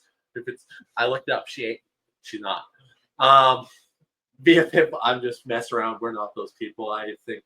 Wasn't Tatanka not anyway? No, he wasn't. I think he was like Japanese. I'm actually not sure. Also, we referenced Kyle a couple times. Kyle and Tatanka get along very well. Tatanka was one of his favorites when he was a kid, and Kyle will always push on the internet for Tatanka to go in the WWE Hall of Fame. Yeah, and he should have won the Intercontinental Championship. And Tatanka will always respond to Kyle and be like, "Thank you so much." There was a long post that Kyle did, and Tatanka shared it on Facebook and had a long story for Kyle. It was great. That's cool. That's cool. Anyways, this match was. It was at the end of it. I said I like this match. It was good. Yes, Natalia. The different side of Natalia is really cool to see. She's more of a brawler now than anything. And Kurt's not listening to me at all. That's cool. I'm just kidding. But he's not. I'm sorry. I just don't. It's fine. I said some shit about you. It's all good. This is a good match. The referee. The referee spot was fantastic because Kurt brought it up before. He's like, I saw a video. This referee sucks or something. Can't count. No context. And then it happened. It happened. I'm like, dude, he's clearly being paid off by Lady Flammer. I didn't have any context when I saw the clip, and there was no context given going into the match, so I didn't know. But in my mind, I'm a wrestling fan, so I was like, it was like some AEW fan fucking posting just that with no context. Guaranteed. It look horrible. Guaranteed. No, he's clearly in the books of in cahoots. Like it was great stuff. And then when she got pinned later match, she counted normal. And Kurt's like, "Why is he counting normal?" It's like, can't fucking give it away that he's right because the first time wasn't that obvious at all. This move right here. One. It's good stuff. Good match. I thought it was a good match. Very fantastic. Also, I apparently I can never go south of America because I just be in trouble. No bueno. I mean, for different reasons why Kurt can't go south. Yeah, if I go to Mexico, I have to identify as Canadian. I feel like if I went down there, I'd never come back because I'd just fall in love. It'd be no bueno for you. Main match, final match, main event. There we go. That's the word I was looking for. AAA Mega Championship 4-way title match. El Hijo del Vikingo champion retains against Dominic Mysterio, Dragon Lee, El Grande Americano. 2 takeaways right off top. El Grande Americano. Apparently, if you ask the Mexicans about El Grande, they love him. Not whoa, what are you talking about? Twitter told me that this was the people were going to hate it. They love him. Love him. It's ridiculous. And Dominic Mysterio's over. Yep. Oh, the place was deafening for his entrance. It's wild. Dragon Lee got cheers too, but he was not as over as Dom or El Grande. Also, Dragon Lee, I've been saying it forever. The dude is talented as fuck, just doesn't get the respect that he deserves in WWE. Yeah. El Hijo del Viking, though he's apparently hated right now. He's currently what Roman Reigns was. To the Rock. You saw the same picture I did, I think, with the Rock holding up. Yeah, but also Alberto Del Rio was very over in AAA, and Yeah, he's the one that dethroned Alberto. But And apparently, Rey Mysterio's trying to get Alberto back in WWE. Yeah, but he also gave El Hijo de Vikingo the nod to approval at the start. I think Rey just, I don't know. Do I see Alberto coming back? I don't know because of the Charlotte stuff, but that was forever ago. I don't know if they've reconciled and squashed that issue. Tessa Blanchard's wrestling style. Anything's possible. Also, she was a Reina de Reinas champion. She was like a couple champions before Flamer, actually. She was, and she was also, as we've probably talked about before, she was also the TNA World Heavyweight Champion. The whole brand. It was actually Impact at the time, but she was the main champion. She can go in the ring. Impact is. But yeah, shout out to Tessa. Kind of. She's good in the ring. That's all I got. That's all I got for you. That's all I got for you. This match was fucking good match, man. This El Grande, who knew Ludwig Kaiser spoke like 22 different languages, fucking can wrestle like a lucha, and just he's good. He's got character. It's wild. It's so good. Also, him and Gunther are like really good friends. Not shocking. Oh, you saw the pictures from like that wedding they were at? Yeah. Like Gunther was like smiling and happy and like looking like I'm like legit best friends. Dragon Lee, I've been championing him for a while on this show. He's uber talented. Yep. Word of the day, uber. Uber. Anyways, Dominic Mysterio. I mean, really, realistically, 3 years ago, you say Dominic Mysterio is going to be what he is right now, you laugh. Yeah, with that no facial hair, baby face. No facial, baby face, kind of a little chubby, like not riding, really great in the rain. Everybody said you're just riding the coattails of your dad. You shouldn't even be in here. And then now he's the best. He's so good. He's fantastic. He's really he found his stride and he is in full run now. It's great. But what else can be said? El Hijo de Vikingo might be one of the best wrestlers on the planet. If he stays healthy. That's the issue with him. He always gets hurt. He's a match away from an injury every time.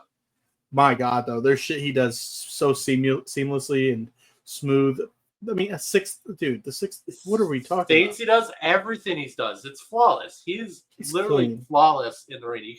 You can't really fault him on anything. No. One of my favorite takeaways for that was, I mentioned this while we were watching because I saw it on Twitter. They're in Mexico. So, the old adage when you're in the WWE, oh, watch out for the Spanish announce table. Well, they're in Mexico this time. So they took out the American announce table, which cut the audio from the American, English broadcast, which was cool. I could actually probably watch a whole show like that. It was cool. But they came, it was just a funny little moment like, haha, well, we're not on American soil anymore. So the English announce table, you're fine. Cool little Easter egg. Great match. With all the run-ins, you had the extras of El Grandes, whoever they are. You had AJ Styles. We know 100% for sure one is Pete Dunne. Yes. And then AJ Styles shows up to a loud ovation because it's AJ Styles. And everybody loves it. Well, AJ Styles has such a style. As soon as he did the little fucking jump over forearm, I'm like, it's AJ. Yeah, there it is. It's AJ. Costing Dom, so not done with that. That IC title, I think, will be AJ's. He ain't done. Great match. Probably my match of the night. I don't know. Yeah, probably. That match was so good to me. Just because Vikingo's so fucking good. It does shit that makes you just go, what? Like, we have a clip on the TikTok before TikTok started being weird about things, where it was that match against Speedball at TNA. What? Yeah. This Triple Mania was good. They delivered. It was good. It was a great show. It's fun. It was fun to watch. It's not. They don't take themselves seriously. I said this when they did the Battle Royal. I'm a sucker for a good Royal Rumble-esque deal. I love the entrance thing. I love the surprise. You don't know who's coming out, and it made it even more so going into this because I didn't know anything going into about the battle royal. I knew there was I knew Omos was in it, and I knew because there was Microman, and I saw that picture. But with it's cool because with the purchase of AAA and the WWE stars, it's like, damn, you didn't know who was going to show up. I didn't think Otis was going to be there. No, that was cool. I thought he was out with injury. Well, he's back. Overall, though, I had no clue who Mecha Wolf was. Now I'm like a fan of Mecha right, Wolf. he was cool. Killed in that match. He was cool. Great entrance. AAA, AAA delivered. That was a good show. Fun show. Yeah. One big takeaway, I don't know the hype over El Hijo de Dr. Wag. I don't get the hype. Well, yeah, I don't know either. There was that big rush that they were going to sign him before the purchase of AAA and all that. I don't get the hype. I really don't. But I love how you think about it. It was, hey, we're going to try and sign Dr. Wagner, El Hijo Dr. Wagner Jr. We can't come to a deal with him, but we really like this guy. You know what? Fuck it. Let's just buy the whole company. We'll just buy the whole company. Well, that was a good week of wrestling there. A lot of shows. We will continue this format going forward. We'll include everything that happened within reason. We did talk. New Japan's kind of hard. We'll just hit the big ones there. Expect a recap on what happened in the G1 final. Well, we tend to tune into the big ones for so you got that. We'll get the weekly TNA stuff, the AEW Dynamite and Collision in there as well. The shows we do watch, of course, we'll break down a little more. And I'm really digging the new format of things. First attempt at it. We're gonna keep rolling with it. Also, my favorite thing is the new logo. Got a new logo up there. Little new updated Top Rope Renegades logo with the Lucha mask in the middle. It's pretty cool. Shout out to RK. Good job. As we close the show, though, we never change. So, okay, what was your show of the week? I gotta go with Triple Mania. I know we always say it's a cop out when there's pay-per-views, but it's what are we talking about? That show was so entertaining, start to finish. Like start to finish, entertainment all the way around. Shout out to the Triple Mania. So, do you have a wrestler of the week though?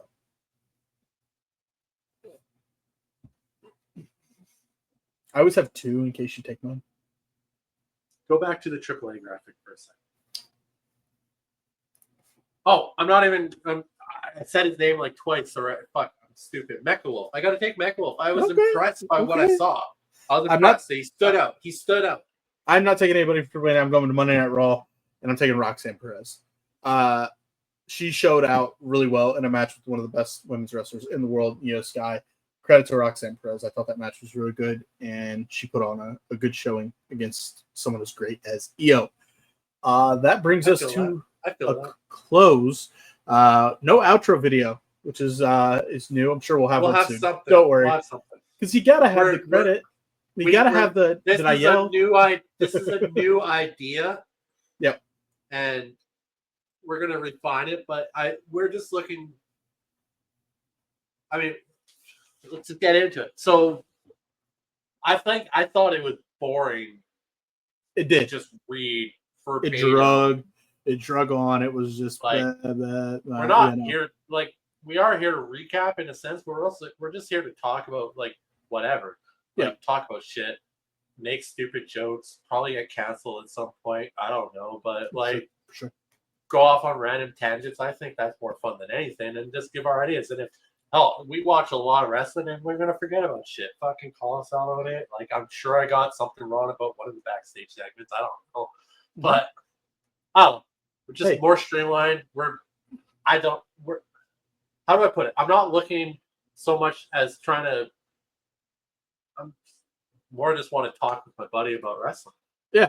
That's the best way to go about it, and we're gonna keep on rolling and having fun with it. Give Kurt shit whenever he's looking at his phone 22 million times and fucking shit. Hey, that wasn't anything different than I was just trying to add to the show, but I'll be more prepared for that next week if I'm gonna do things like that. More content, of course. We're gonna try and get some more stuff out there. It's just life is busy, and this is not a full-time job. But try and get predictions videos out there. We got Heatwave coming up. Try and knock that out.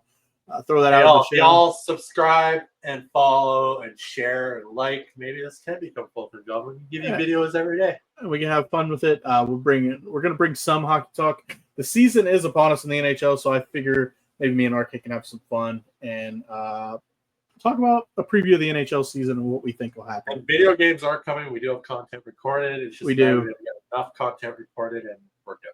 We do. Life takes hold and you get busy and you can't play video games all the time, but we got to make time if we can. And to be fair, to RK, the off season for me is coming from racing sooner than later. So then my time will be more free than it was. But with that being said, that brings us... remember the other game you got me to buy that Ranch Sim. I don't even know if that's... yeah, I keep seeing that too. I'm like, we bought that game. I'm playing Medieval Dynasty right now. That's multiplayer too, Noted. I'll think about that, actually. Sounded fun the way you described it. With that being said, stay tuned to the channel for more content. Episode 60 will be coming at you next week. Also, predictions for Heatwave. We'll get that knocked out and try and get those posted Wednesday or Thursday because NXT will have the whole card figured out by then. No other pay-per-views until, there is... Didn't we say All Out's this weekend? So that's a thing. No, not All Out. Forbidden Door this weekend. As well as Heatwave. Following weekend is Clash in Paris. Clash in Paris. And then we have WrestlePalooza and All Out. Yep. So All Out, I might tune in to All Out just if Edge and Christian are going to go up against Hurt Syndicate. Okay, that's fair. You get to see him in action before then, though, on Kip Sabian and I forget the other person. Nick Wayne. Alrighty, well, that brings us to a close on episode. Oh, that's right. That makes sense too because the patriarchy and they split up, and and Nick Wayne's the champion of some sort, right? Yes, I think he's got a Ring of Honor title. He's got a Ring of Honor champion of something. All right, that's close on episode 59. New format, new style. First tipped an episode of it. Bigger and better coming soon. More ideas, and we're going to have some fun with it. Thank you so much for tuning in to episode number 59 of This Week in Wrestling with the Top Rope Renegades. I'm Kurt. That is RK. Talk to you next time.